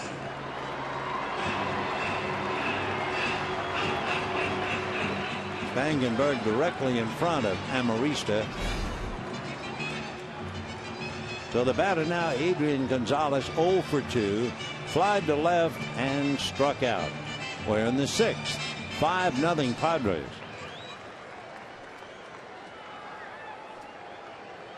Adrian 0 for 2, Matt Kemp behind him 0 for 2.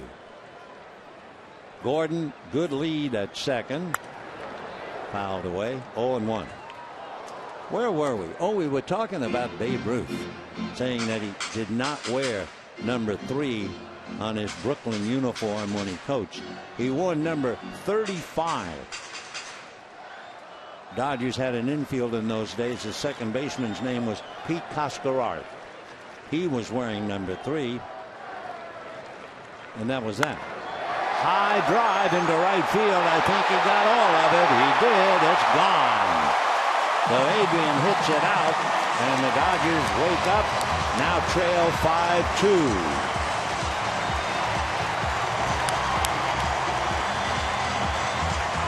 23 home runs, 102 runs batted in. That is only the 4th home run this year that Andrew Cashner has given up. So the Dodgers trying to shake themselves. They now have 2 runs, 5 hits, pitched down, and of course most left-handers love that area, and Gonzalez is certainly one of them.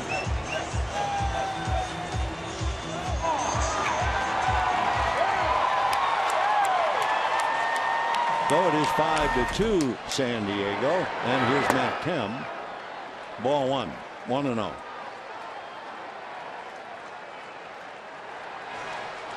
No bubble machine, no dance.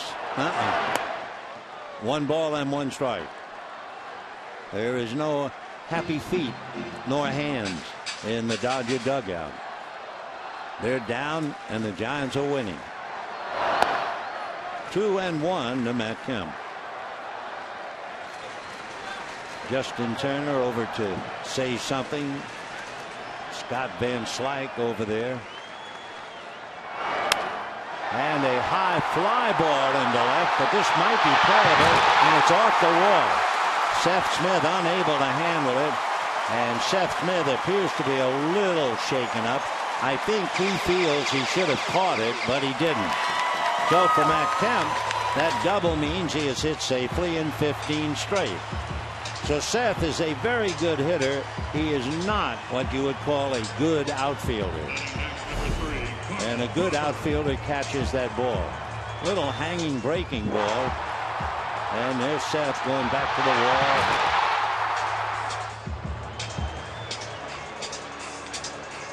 Yeah, the ball was behind him, so he wasn't close to catching that.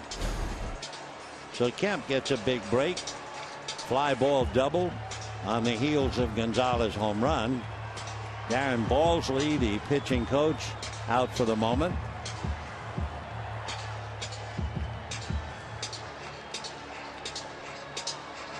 Matt 34 doubles, has hit in 15 straight.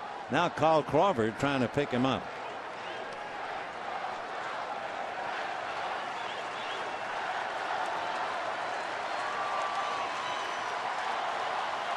Fastball for a strike at 97. So Andrew Kashner can still throw awfully hard. Crawford flied to right and doubled to right. 0-1. Ground ball to short, and Kemp is hit by the batted ball. So Matt Kemp is hit by the batted ball. He is out. The shortstop Amarista gets the put out, and Crawford is at first base. So you don't see it very often, but there it was on a ground ball to short.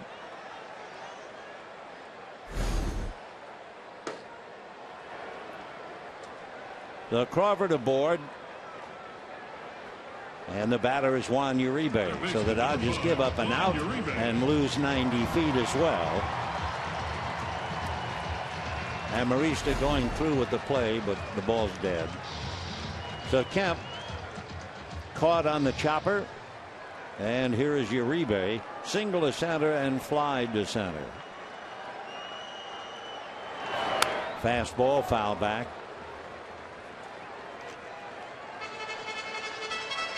Uribe hanging right around 300, 298. 8 home runs, 42 ribbies. Adrian Gonzalez gives the Dodgers a spark, a 2-run home run. But it's 5-2 San Diego. That's off the plate. 1 ball, 1 strike. One thing.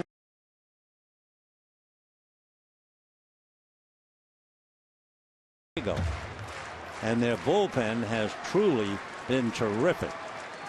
So you fall behind to them in the late innings, it'll be tough to come back. 2-1.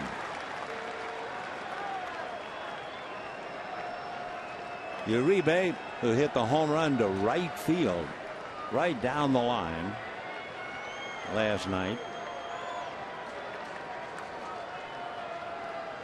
Just inside the foul pole, couple of rows back. A rarity indeed for Uribe to homer to right field.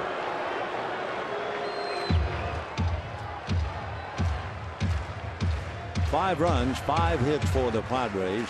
2 runs, 7 hits. 2 big errors for the Dodgers. 2-2. Uribe was guessing on a fastball that time. He was sure he was going to get a fastball. So Matt Kemp running into that ground ball, or having the ground ball hit him, however you want to call it. That's a big out. 2 balls, 2 strikes, 2 out. There goes Crawford, and a foul ball back. Carl Crawford had a pretty good jump. Very successful. He has stolen 22 out of 28.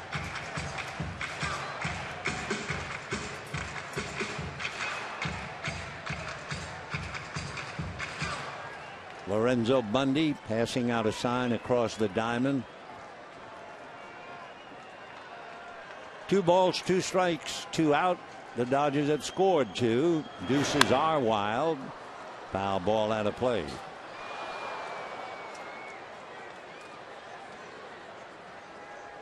For Cashner, he has now made 83 pitches, most of them 95 and up. Rene Rivera talking, Cashner listening. Now they're in agreement.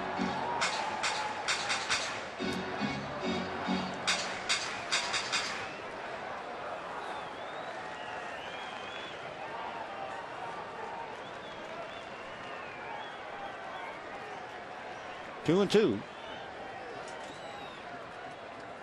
Fastball pulled to third. Spangenberg down to second base for the force play. That will be that. Adrian Gonzalez giving the Dodgers a spark of a low fastball around the knees. Knew what to do with it. Reaches the pavilion and right. Little cheerleading from Yasiel Puig. Adrian heading, and there's the bubble. Somehow we didn't see that.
Dodger Baseball on Sportsnet LA is brought to you by Subway.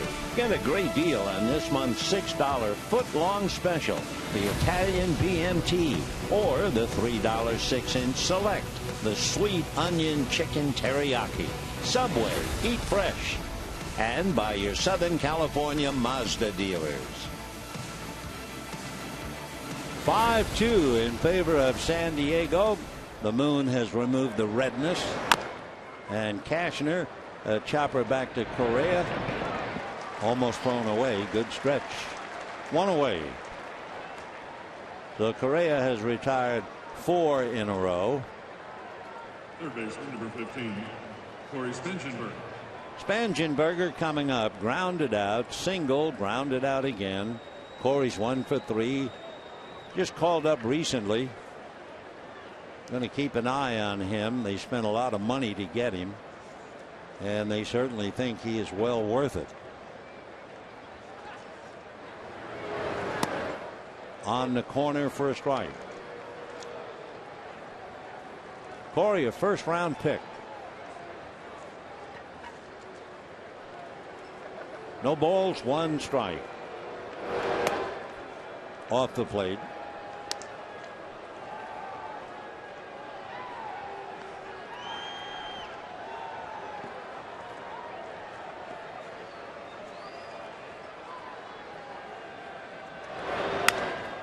Hit just foul outside of third. That's at least a double otherwise, because he flies.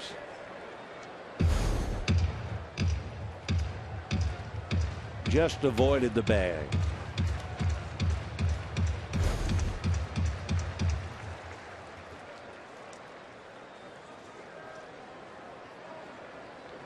Corey, September the 2nd, had a walk-off home run. The 23-year-old rookie became the first player in Padre history to accomplish that within the first 2 games of his career. And he's also the first player with a walk-off for his first home run since Reds Drew Stubbs did it back in '09.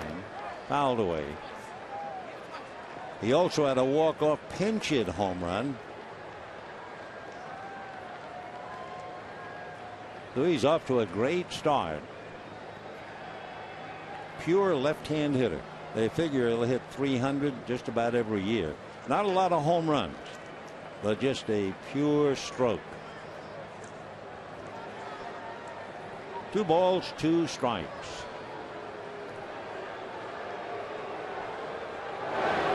And goes the other way. Crawford is there.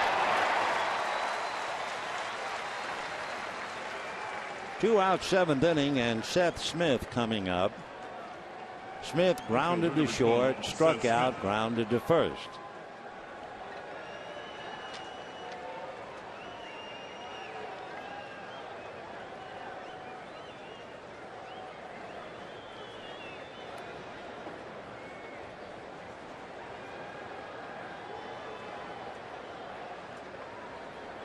Padres scored 3 in the second, 2 in the third. Dodgers got 2 back in the 6th. Giants are leading Arizona 5-1 in the 7th inning. Joe Panik singled in a run. Buster Posey had a sac fly, got in another. By the way, Panik, the second baseman, has 4 hits. Pettit, Big, Yasmiro, Petit, well, he's made only 53 pitches in 6 innings. Wow. That's a little less than 9 pitches an inning. Holy mackerel. 1-1 to Seth. Dodgers will have Puig, Ellis, and then Correa's spot. So they'll have the bullpen get Rizzi. Change up in nicely for a strike. 1-2. Here's that last pitch. Pull the string is what they used to say. You know how the Dodgers in the old days taught the changeup? Johnny Padres used the changeup. That was his big pitch when he beat the Yankees in the World Series back in 1955. I used to stand and watch them teach. And the whole idea was, as you brought the ball forward, it was as if you were pulling down a shade. That's how they taught the change.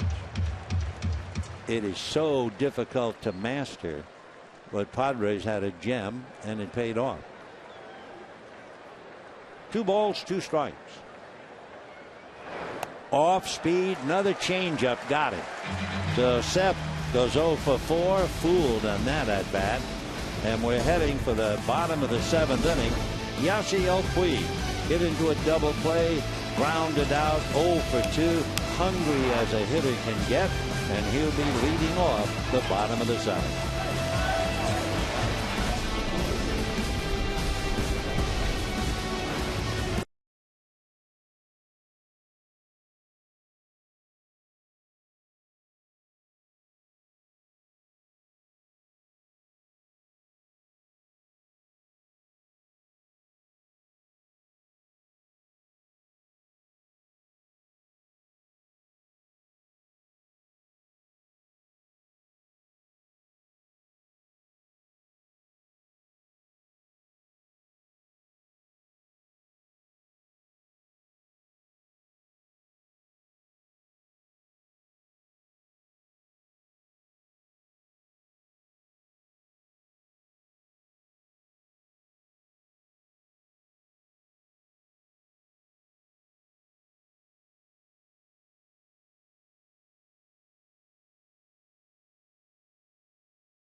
Andrew Kashner getting ready to pitch the 7th. And how about this note? Brian Hagan sends it along. Andrew Kashner has faced 24 batters in the 7th inning or later this year. The batters are hitting .083, 2 for 24. Slider for a strike, 1-1. Puig 0 for 2. Little comebacker that gets by Kashner. Amarista's everywhere but throws it away. Puig does not make a turn. Puig didn't hit the ball hard enough. Sounded like he cracked the bat. And that little ground ball he will gratefully accept as a base hit. Amarista, who's everywhere, throws it away on that full circle. That throw is made out of sheer desperation.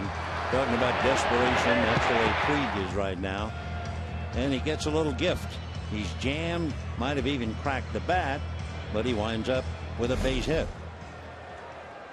Now the batter is A.J. Ellis and Jock Peterson out on deck.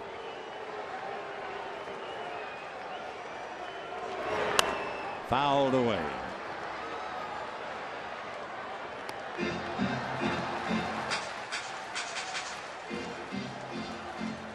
A.J. Ellis fly to right, fly to center. There's young Jock waiting on deck.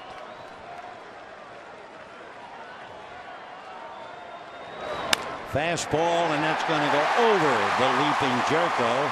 Stopping at second is Puig. So 5-2 San Diego, and young Jock Peterson will represent the tying run. So after we give you that dazzling note about Kashner, he immediately gives up back-to-back singles.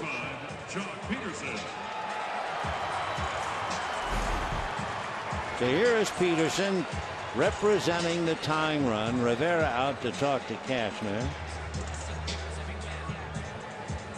Jock Peterson 2 for 14. Did not have to pitch. Pinch hit. He did pinch hit in the Greinke game. Struck out, stayed in the game, and lined out.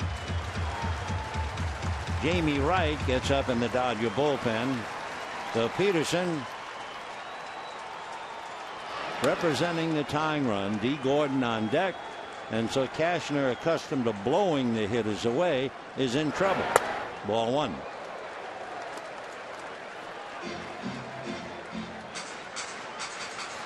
Dodgers using their third pinch hitter. They use Guerrero, then they use Bernardina, and now Peterson. And ball 2. Meanwhile, the Giants are winning their ball game, as we told you, 5-1. 5-1, 7th inning up there. 5-2 Padres, 7th inning down here. 2-0. High, hard strike at 96. Crowd booing. They want every pitch to be a ball. That thing was in the zone.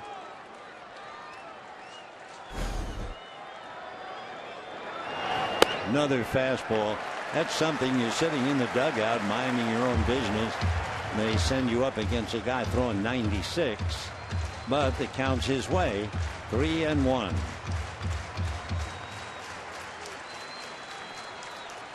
Justin Turner waiting. Uribe hoping. And a high fly ball down the line, starting to peel off foul, and it's going to be caught by Seth Smith. Bill Peterson, long foul for an out. 1 down, runners holding, and the batter will be D. Gordon. Peterson had a fastball that was running away from him, hits it down the line, thinking, well, maybe it'll drift back. In fact, maybe it might be a home run. Instead, helmet back, and down you go.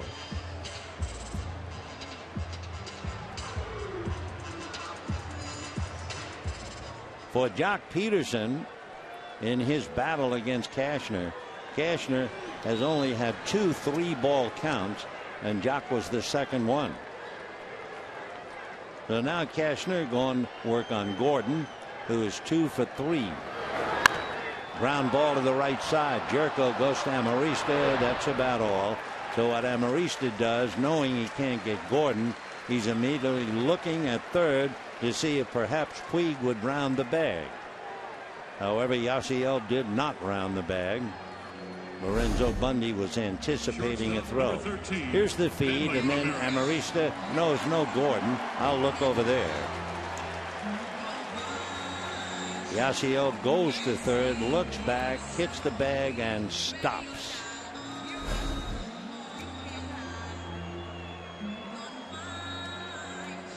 So Hanley Ramirez, first and third, 2 out. Hanley has walked and stole a base, lined out to second, grounded to third, charged with 2 very damaging errors. Hanley with a golden opportunity. 0-1. Down in the bullpen behind Cashner is Nick Vincent.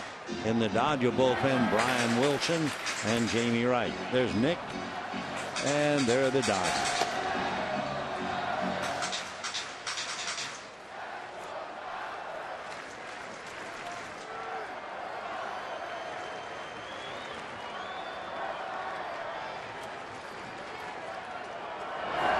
Fastball. Well, he can still hit 97. 1-1. Andrew Cashner in 15 starts prior to tonight. Padres scraped together 22 runs, so less than 2 runs a start. Tyson Ross, 84 runs in his starts. Foul ball. Ian Kennedy, we'll see tomorrow night, 65 runs in 29 starts. Clayton Kershaw, 24 starts, 97 runs. So Kennedy and Tyson Ross. Boy, the Dodgers have not seen the last of Tyson Ross. Oh, they have for this year, but he's a wonderful pitcher.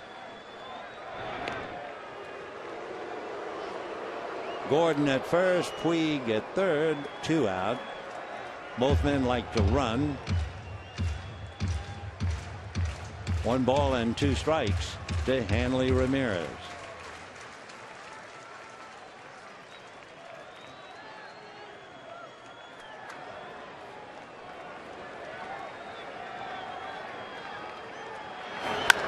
Ground ball to short. Amarista, he goes for a long way. So Ramirez grounds out. The Dodgers leave a couple. Started off to be a promising inning. Back-to-back singles, and they come up with zip. And it's 5-2 Padres.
Dodgers 3.5 in front. However, Dodgers losing 5-2.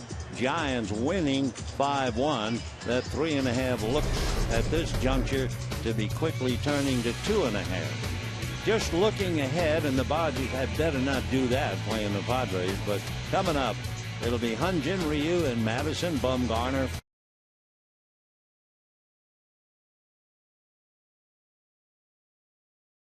Yasmiro Petit on Sunday, and all the games right here on Sportsnet LA. The Dodgers now bring in their fourth pitcher, Jamie Wright. It's been Roberto Hernandez, Yimi Garcia, Kevin Correa, and now Wright.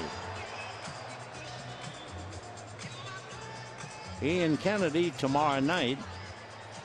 Dodgers will counter with Dan Haren. We are now in the 8th inning, and Yasmani Grandal will start it off.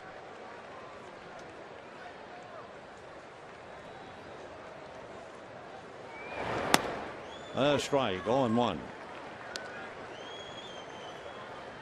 We've been talking a bit tonight in between outs when things are rather quiet about the greatest player to have ever played the game, George Herman Babe Ruth. Big curveball for a strike. During his acting days, Ronald Reagan portrayed Hall of Fame pitcher Grover Cleveland Alexander. It was a movie called The Winning Team back in 1952. Grover Cleveland Alexander certainly has a place in the history books. Foul back. He was on the mound Game 7 of the 1926 World Series. The Cardinals leading 3-2, bottom of the 9th inning, and Babe Ruth walked with 2 out. He was the tying run, and a very good hitter, Bob Musial, at the plate. And Babe Ruth tried to steal second base and was caught, and that was the end of the series. What a way to end a World Series, with 2 out and the tying run thrown out at second base. There are movies about Babe Ruth. He made a couple of movie appearances himself. He appeared in the 1942 biography about Lou Gehrig, The Pride of the Yankees, with Jed Jerko on deck. Most of the scenes of that movie were filmed at Wrigley Field here in Los Angeles. Just did get a little, still there. When the Dodgers moved to Los Angeles, they used the offices at Wrigley Field, and the Dodgers played in the Coliseum. The only player to have been a teammate with both Babe Ruth and Jackie Robinson was Fred Dixie Walker. That's going to go down the line, slicing, and land fair in the corner. Over to get it is Crawford. Randall doubled in the first inning. Now he has another double in the 8th, and in between he's had 2 walks and a stolen base. So a big night for Yasmani Grandal. Jerko, Rivera, and Venable now trying to pick him up. Fred Walker was known as Dixie Walker when he played in Brooklyn. He was called the People's Churse, C-H-E-R-C-E, supposedly the Brooklyn accent. But boy, was he popular. Later, Dixie became a coach for the Dodgers. Terrific guy. Dixie broke in with the 31 Yankees. That's why he teamed with the Babe. And then, of course, Jackie Robinson came to the Dodgers. It was pretty famous, covered in the book. In the 1947 season, when Jackie Robinson joined the Dodgers, Dixie Walker was from Birmingham, Alabama, and he really was a sweet guy. Strike 1 pitch. In the dirt. Nice save by A.J. And Dixie was very honest. He said, the way I've been raised, with all the people I know, I can't play with a black man. But he said it almost with his heart breaking, but he could not do it.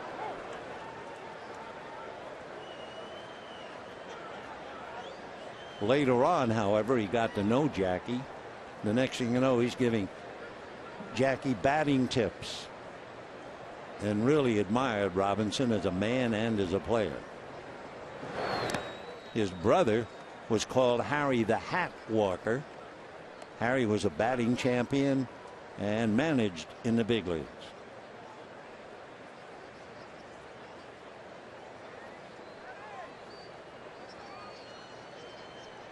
When the Yankees had their first old timers game, it was back in 1947.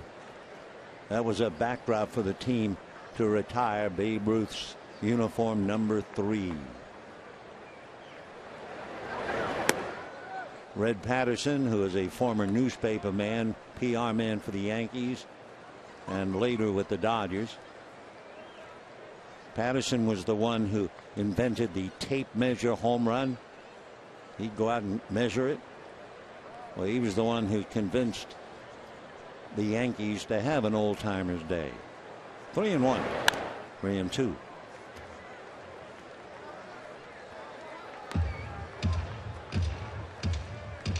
Jed Jerko lined out to left, hit a 2-run home run, and flied to left deep, but a mile high. That was in the 5th inning. 5-2 Padres, 8th inning, nobody out.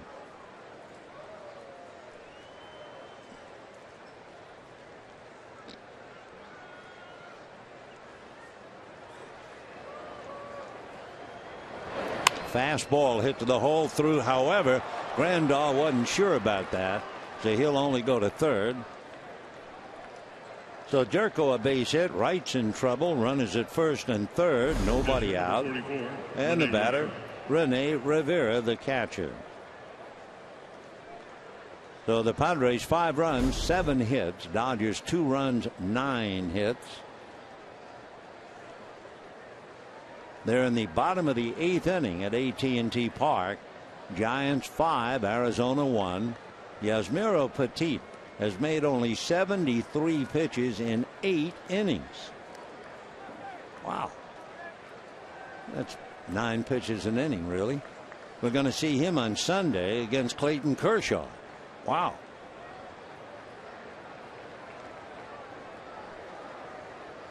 Wright, meanwhile, has the infield up. 0-1.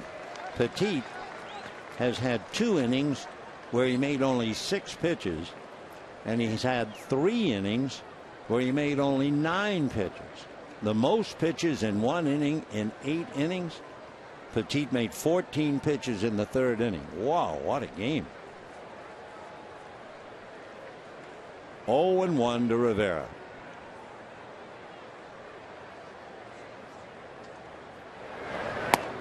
Fastball, a strike. 0-2.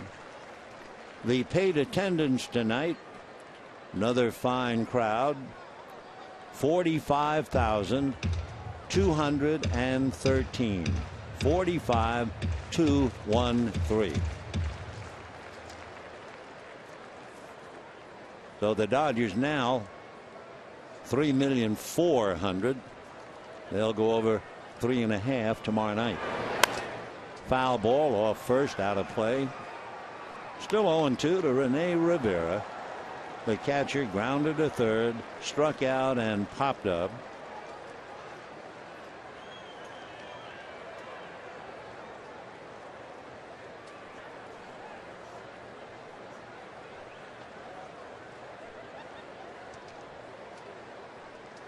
Oh, and 2.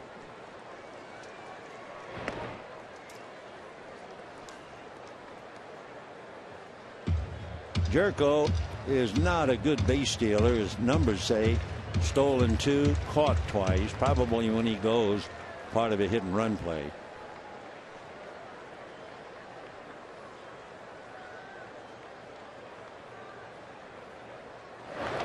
Fastball hit in the air to right field. That should be good enough to score Grandal. Yep. Kemp makes the catch. Jerko tags, and he's into second. The run comes over, and it is 6-2 San Diego for Rivera. A sac fly to right field, advancing both runners. Center fielder number 25, Will Venable. So Wright gives up 2 hits and a run, 1 out. Will Venable now trying to pick up Jerko. Will lined out to first, grounded to first, last time up fly to center. They will walk him intentionally and go after the rookie, Reimer Liriano. Down in the Dodger bullpen, Brandon Lee heating up in case they have to go and get Jamie Wright. Wright hadn't gotten anybody. Gave up the double to Grandal, the single to Jerko, the sac fly for a run, and now the intentional walk.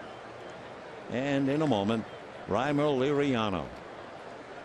Liriano figured prominently in the second inning.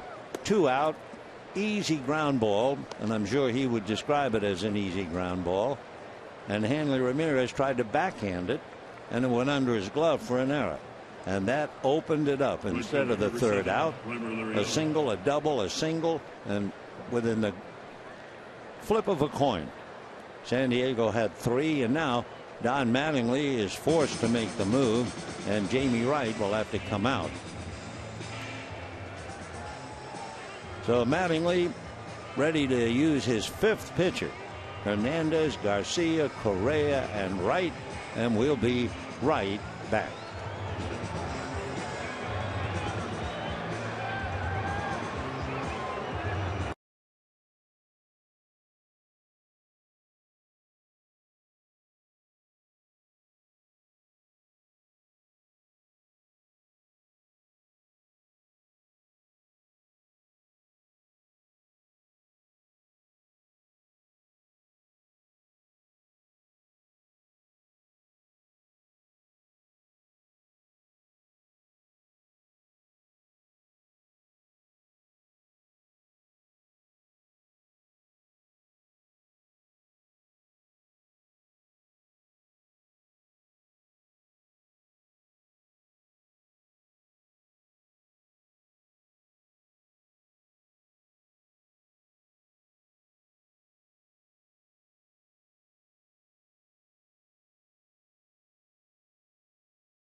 Honor him in his achievement. There'll be a commemorative pin giveaway to the first 40,000 fans at Dodger Stadium when they open a 3-game set with the Giants starting Monday the 22nd.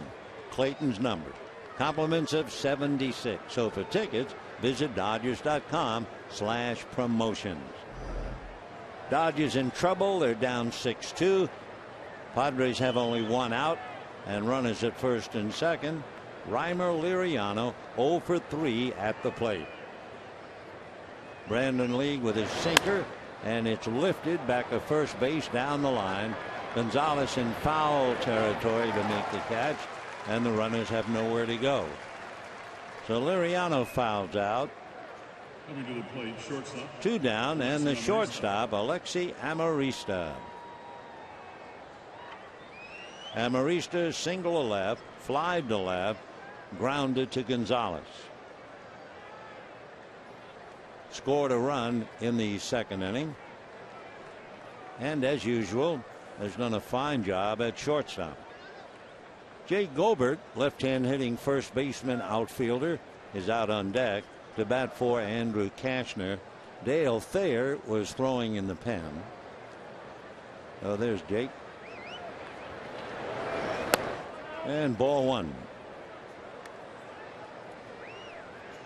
Brandon Lee the fifth Dodger pitcher. It's been Hernandez, Garcia, Correa, Wright, and now Brandon. 1 ball and no strikes.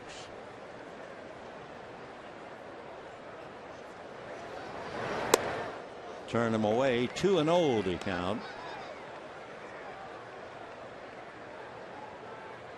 Amarista has certainly been the fixture, but they are talking about Everett Cabrera, who's had his own personal problems, might be coming back when the team goes to Arizona.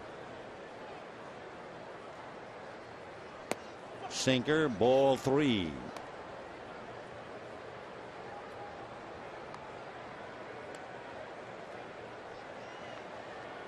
San Diego 3 in the second, 2 in the third. Dodgers came back with 2 in the 6th, only to have San Diego come up with 1 so far in the 8th. In there.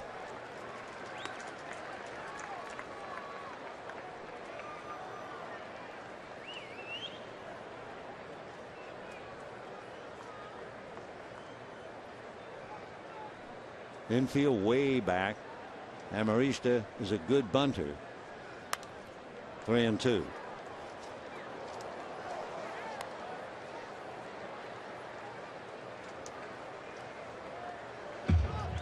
San Diego has 77 stolen bases. Amarista has 11 out of 12. He's also stolen third base 6 times. So he's got good speed. Runners go. And a flare fly ball. Crawford will make the catch, and that's that.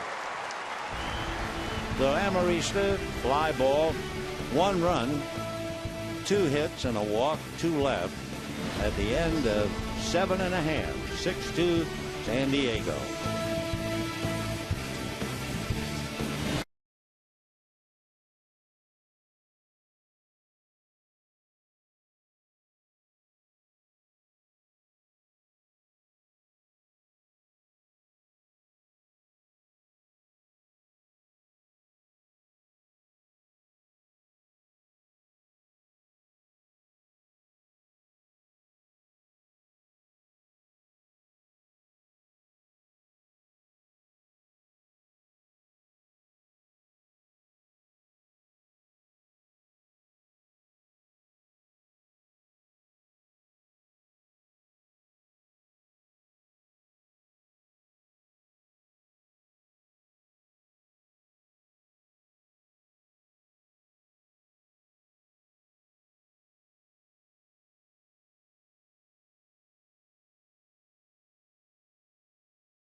It occurred for the Dodgers in the 6th inning.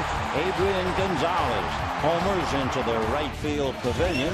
He had a man aboard to get the Dodgers on the scoreboard, but they're still down 6-2 as we go now to the bottom of the 8th, and it'll be Adrian to lead it off, then Kemp, and then Crawford. And a new pitcher, it would be Dale Thayer, who will pick up now for Andrew Cashner.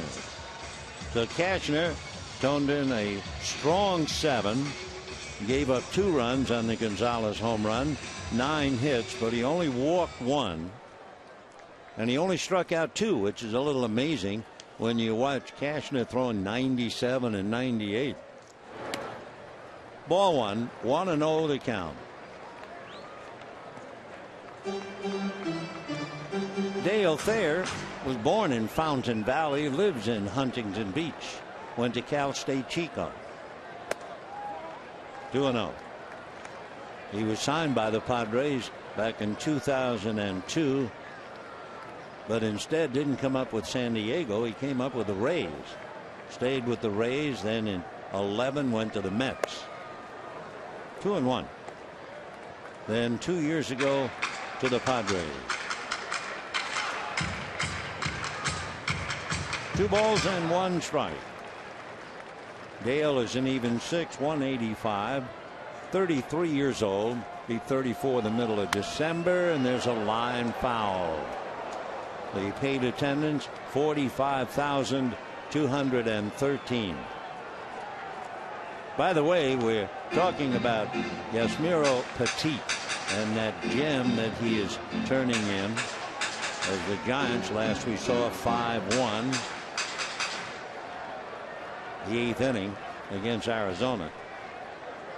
Almost an anniversary. A year ago, September the 7th, Petit had a perfect game in the 9th inning against Arizona at AT&T Park.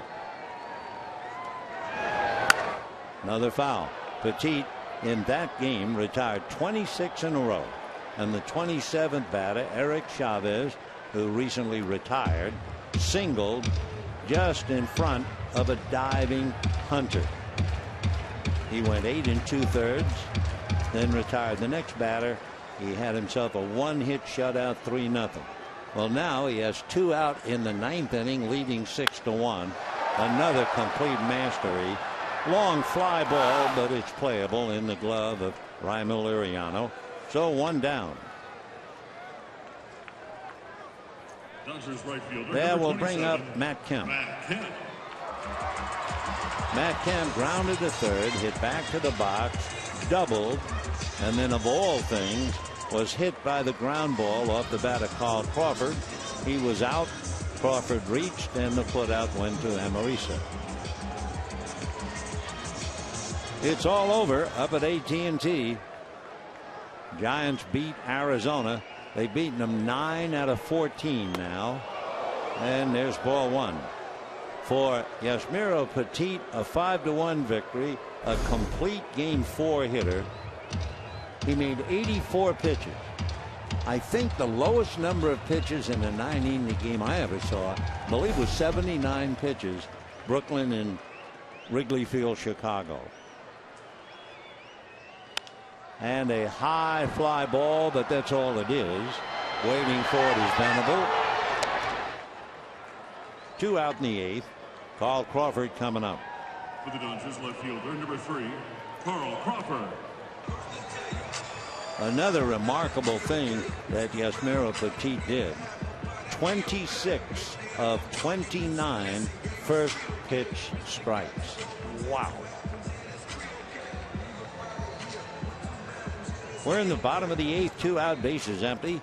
6-2 in favor of San Diego. And another fly ball. It's playable. And that'll be that. So 3 fly balls, 2 to center, 1 to right. Dodgers go very quietly. And we're heading for the 9th inning. 6-2 San Diego.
Front 5-0. They're leading 6-2, and we're in the 9th inning. And the most popular way to follow the postseason is with MLB.com at Bat, the #1 app for live baseball. You'll enjoy live look-ins, replay, reviews, scores, live audio broadcast, the MLB TV game of the day, and a lot more. Get at Bat for your smartphone or tablet on the App Store or visit MLB.com. Well, we've had a little fun whenever we had a flat spot in the broadcast talking about Babe Ruth. The last thought I have about Babe, I was pretty young. I must have been, I would say, about 13. I was a member of the Police Athletic League and the Catholic Youth Organization in New York, which meant after school every day, there were no lights, I could go to the game free. Not on the weekends, not on Saturday and Sunday, but certainly on the weekday after school. Jay Gobert is going to lead it off, hitting fourth there. Anyway, I was in the Polo Grounds in New York, upper deck and right field. I mean, I can remember that as clear as a bell. And a strike to Gobert. Anyway, there was a commotion. A lot of people were running over to another area not too far from where I was. So, being a kid, I went over to see what all the noise was about. And there he was, the way you would imagine him. 1 ball, 1 strike. There was Babe Ruth. He had a camel coat on, and he had a cap. Not a baseball cap, a cap. And the kids were all around him, wanting his autograph. That's going to be a strike, 1 and 2. And I can see and hear him now. Just a minute, just a minute. And he reached into one of the side pockets of that camel hair coat, and he took out what I would say was a stack of business cards. The little cards that people use for business. 2 and 2 the count. They were blank on one side, and on the other side was a stamped Babe Ruth signature. So there was no pens or pencils or paper. He just handed out the business cards. And you might say, did you get one? You bet I did. Do I still have it? Nope. Lost it. I don't know. Disappeared.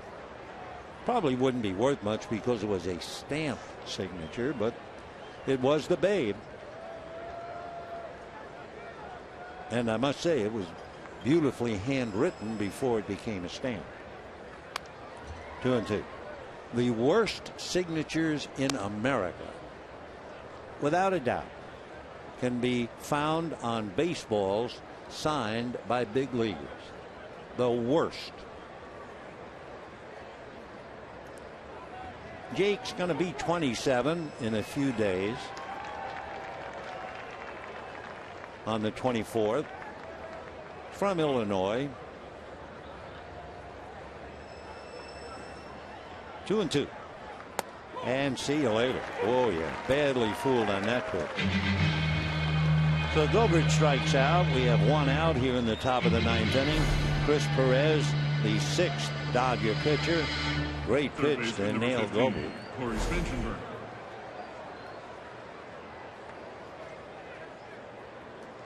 Spangenberg coming up. Grounded out in single. Grounded out fly to left. Corey 1 for 4.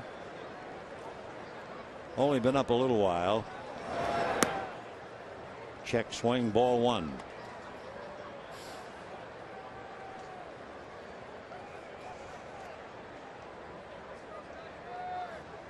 Corey's only in his 7th game.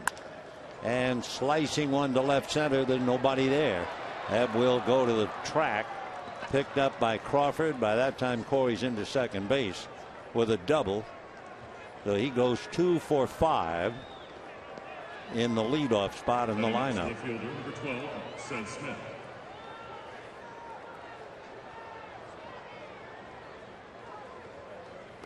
Seth Smith grounded to short, struck out, grounded out, struck out again.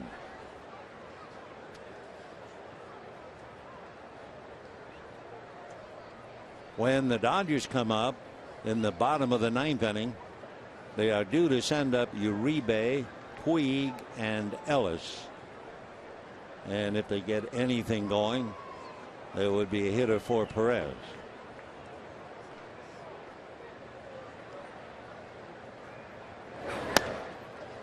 That's a strike.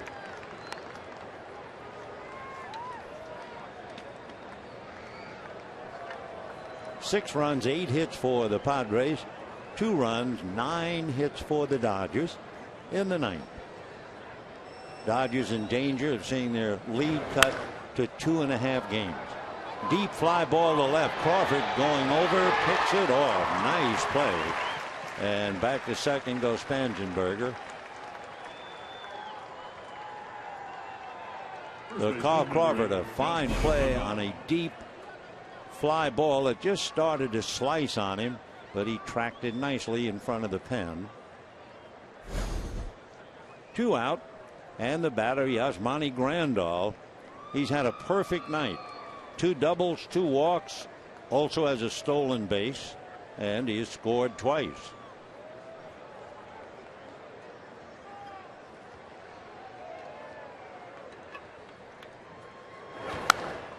Foul ball out of play.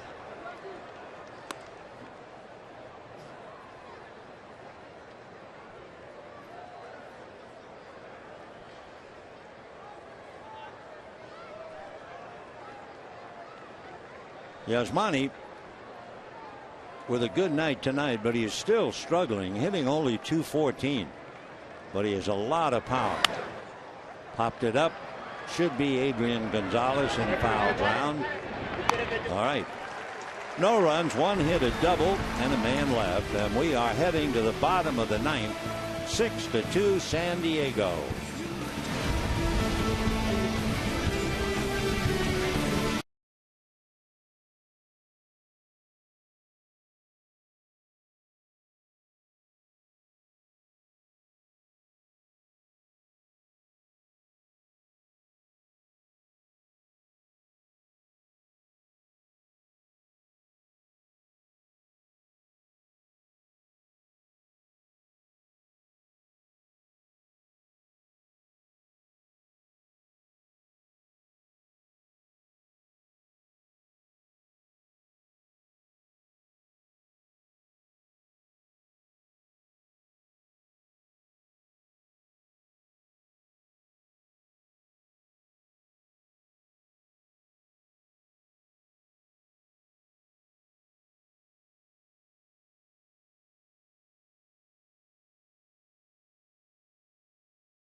Two in favor of San Diego. Kevin Quackenbush, who is now the official closer, comes in. Cameron Maben comes in to put a glove in center field.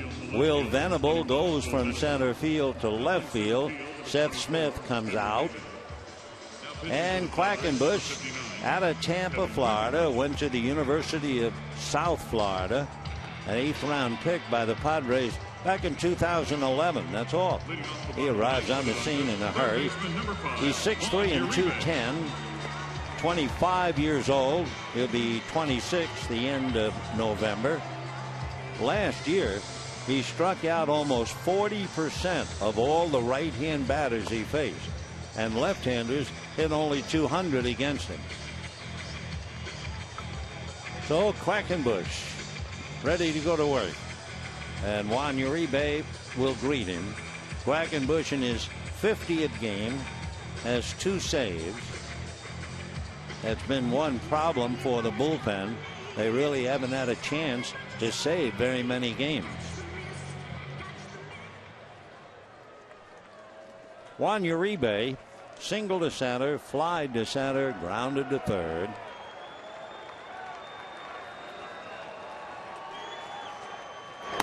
And a strike. Up in San Francisco, the Arizona Diamondbacks had 4 hits the entire game.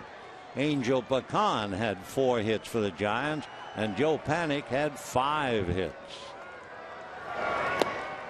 They're going to check. No swing.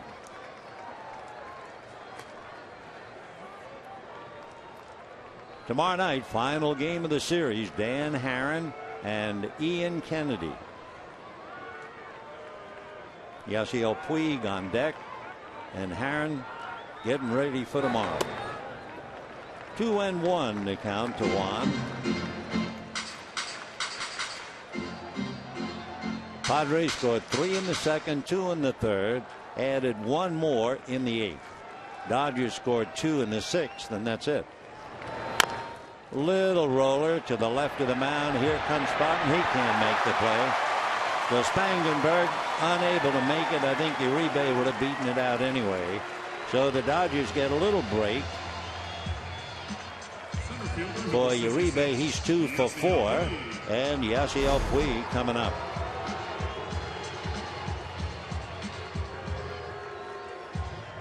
So base hit.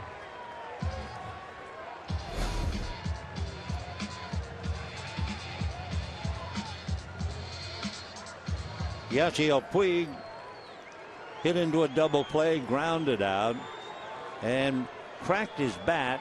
Hit a little ground ball by the mound. Amarista couldn't throw him out, and that went for a gift, a base hit to keep his average at 293.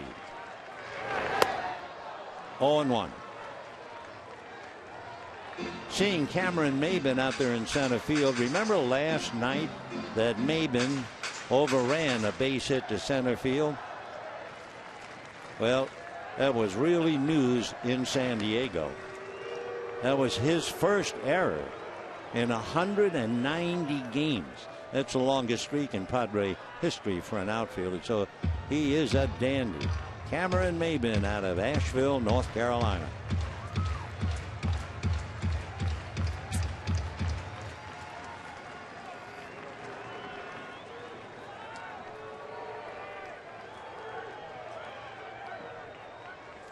Oh, and 1. And a strike. 0-2 to Yasiel.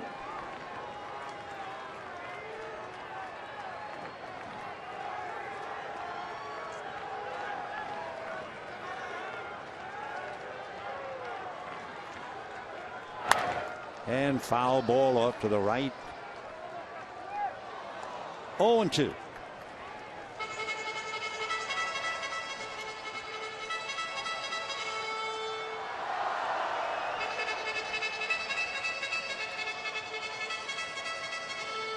Giants won. Dodgers are losing. Dodger lead would be cut to 2.5.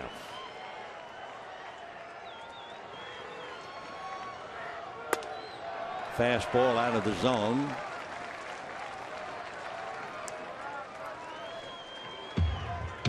San Diego has used Cashner for 7, Thayer for 1, and now Quackenbush.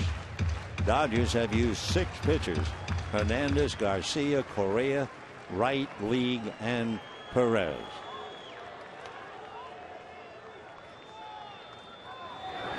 Fastball. So Yasiel goes 1 for 4. Fastball puts him away. And the batter will be A.J. Ellis. Instead, it'll be Andre Ethier. Attention please for the Dodgers. Pinch hitting number 16, Andre Ethier. Dodgers tonight using their 4th pinch hitter. Guerrero, Bernardina, Peterson, and now Ethier. Andre hitting .248, 4 home runs, 40 runs batted in. As a pinch hitter, he is 7 for 25 with 7 runs batted in. Justin Turner out on deck. Strike.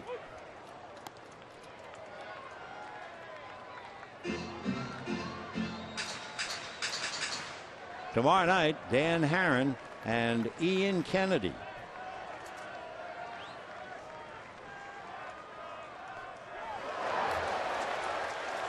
So Andre Ethier hit by the pitch makes Bud Black scratch his head.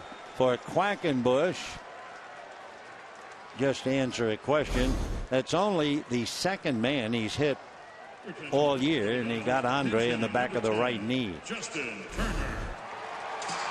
So that means Justin Turner coming up with 2 on and 1 out.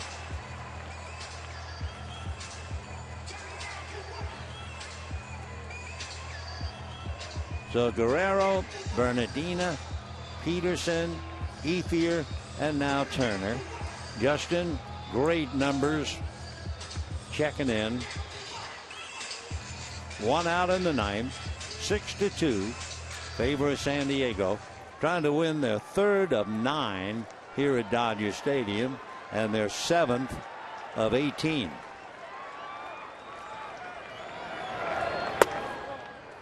Ball 1.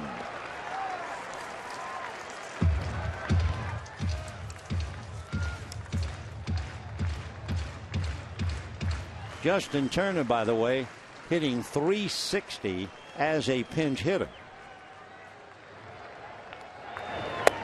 Check on a good fastball. Not a Cashner fastball, not 97, 98, 91. But more importantly, a strike. 1 ball, 1 strike.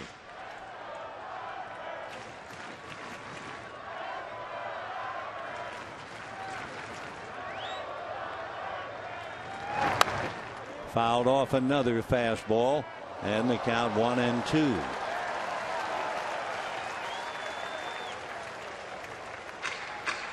Turner, by the way, with 2 strikes on him. Well, he's hitting .293 with 2 strikes. That's the best in the National League.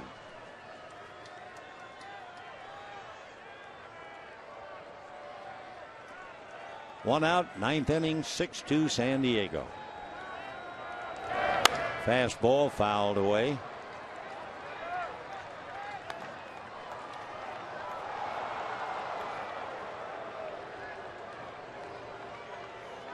Dan Haren and Ian Kennedy. That's tomorrow night. Ian Kennedy alongside Andrew Cashner. One passing along information to the other.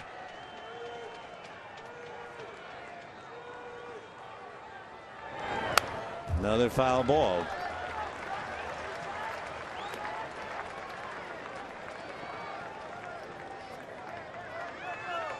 Ian Kennedy lost a very tough game to Zach Greinke. The final score was 2-1. So he is 5-7 lifetime, 0-3 against the Dodgers. But again, another fine pitcher, and the numbers don't show it. Did he? Nope. 2-2. Quackenbush, we're talking about Turner and all of his good work. Quackenbush with runners on base. The opposition is hitting .129.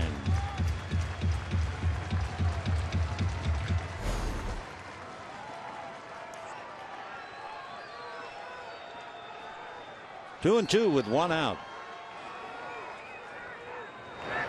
And a base hit into right field.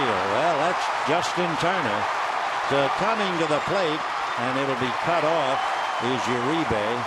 That makes it 6-3, and Turner continues his remarkable hitting. Wow.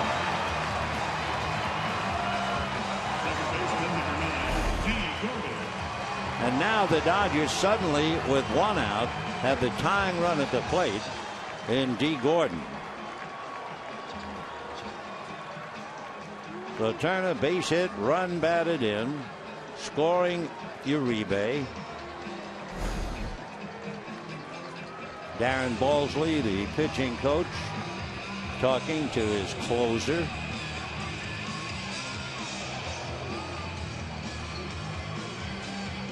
Bud Black sweating out what looked like an easy victory 6-2 in the 9th inning.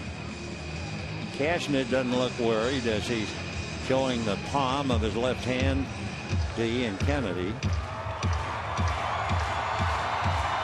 In the Dodger bullpen, as D. Gordon represents the tying run, Kenley Jansen is up and watching. D. Gordon has 2 hits, one of them a bunt single. Off speed for a strike. 75 miles an hour.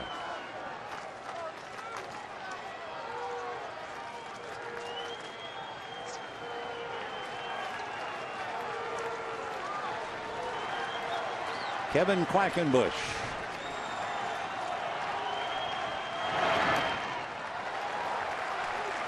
One and one. Nice save by Rene Rivera. When Quackenbush was in the minor leagues, he had 45 saves. That was 2 years ago.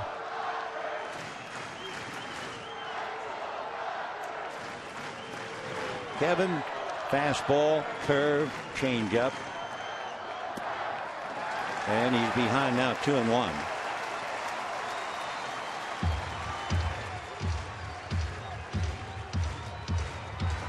On deck, Hanley Ramirez.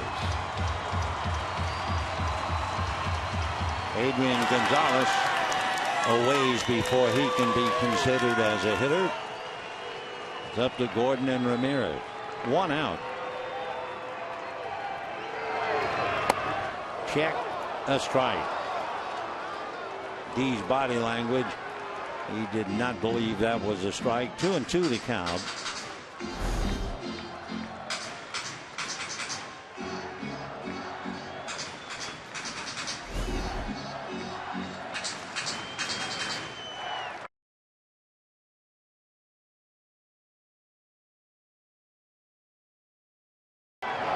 Fastball, ball 3. In the inning, Uribe single, Puig struck out, Ethier hit by a pitch, Turner off the bench to single and drive in a run. And now here's Gordon trying to get aboard. On deck, Hanley Ramirez.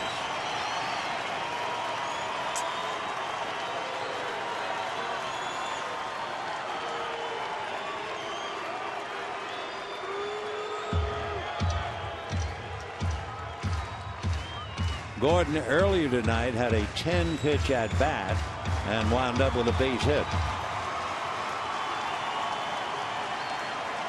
Darren Balsley on the phone to the bullpen. 3-2. Fastball got him. The Gordon foul tips it right into Rene Rivera's mitt, and down he goes. Shortstop number 13. So the ball game now remains in the hands of Hanley Ramirez. The anguish in the stands as D strikes out. So Quackenbush now going head to head with Hanley Ramirez. We gave you one note about with runners on base, the opposition was hitting 129. Well, with runners in scoring position and 2 out, the hitters are 1 for 21 against Quackenbush. That's a .048 batting average. Hanley, of course, very capable of hitting it out to tie up the game. 13 home runs.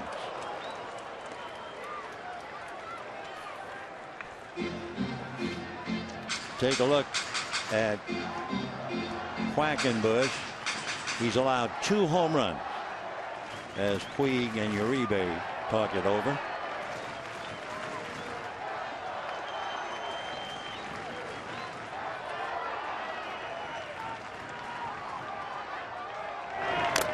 Oh, and 2. Rivera got that in the mask. No balls and 2 strikes. Ramirez walked and stole a base, lined out to second, grounded to third, grounded to short. 0 for 3, and he's charged with 2 errors. In the bullpen, Nick Vincent is up again as Quackenbush tries to save this one for Cashner. 0-2 to Hanley Ramirez. Foul back. On deck, Adrian Gonzalez, who has 1 hit tonight, a 2-run home run. That accounted for the Dodger 2 runs they had until they picked one up here in the 9th.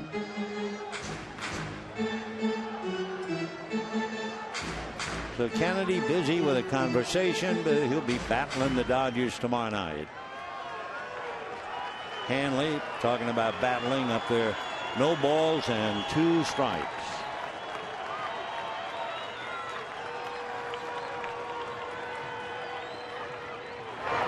Fastball, high fly ball into right center, but Maben says he has it, and he does. So Ramirez, a fly ball to center.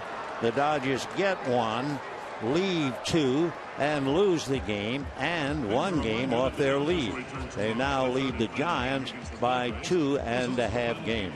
6 runs, 8 hits, and an error for the Padres. 3 runs, 11 hits, and 2 errors for the Dodgers. Certainly the player of the game would be Andrew Cashner, the big right-hander who throws so hard. Allowed only 2 runs in 7 innings. He was in command all the way, and he walks off now with that misguided record of 3-7. Meanwhile, Quackenbush had to work hard in relief. He made 28 pitches in the 9th inning. So that'll do it for the Dodgers and for us for tonight. Tomorrow night, Dan Harron, Ian Kennedy. We'll talk to you then. Till then, we wish you all a very pleasant good night, everybody.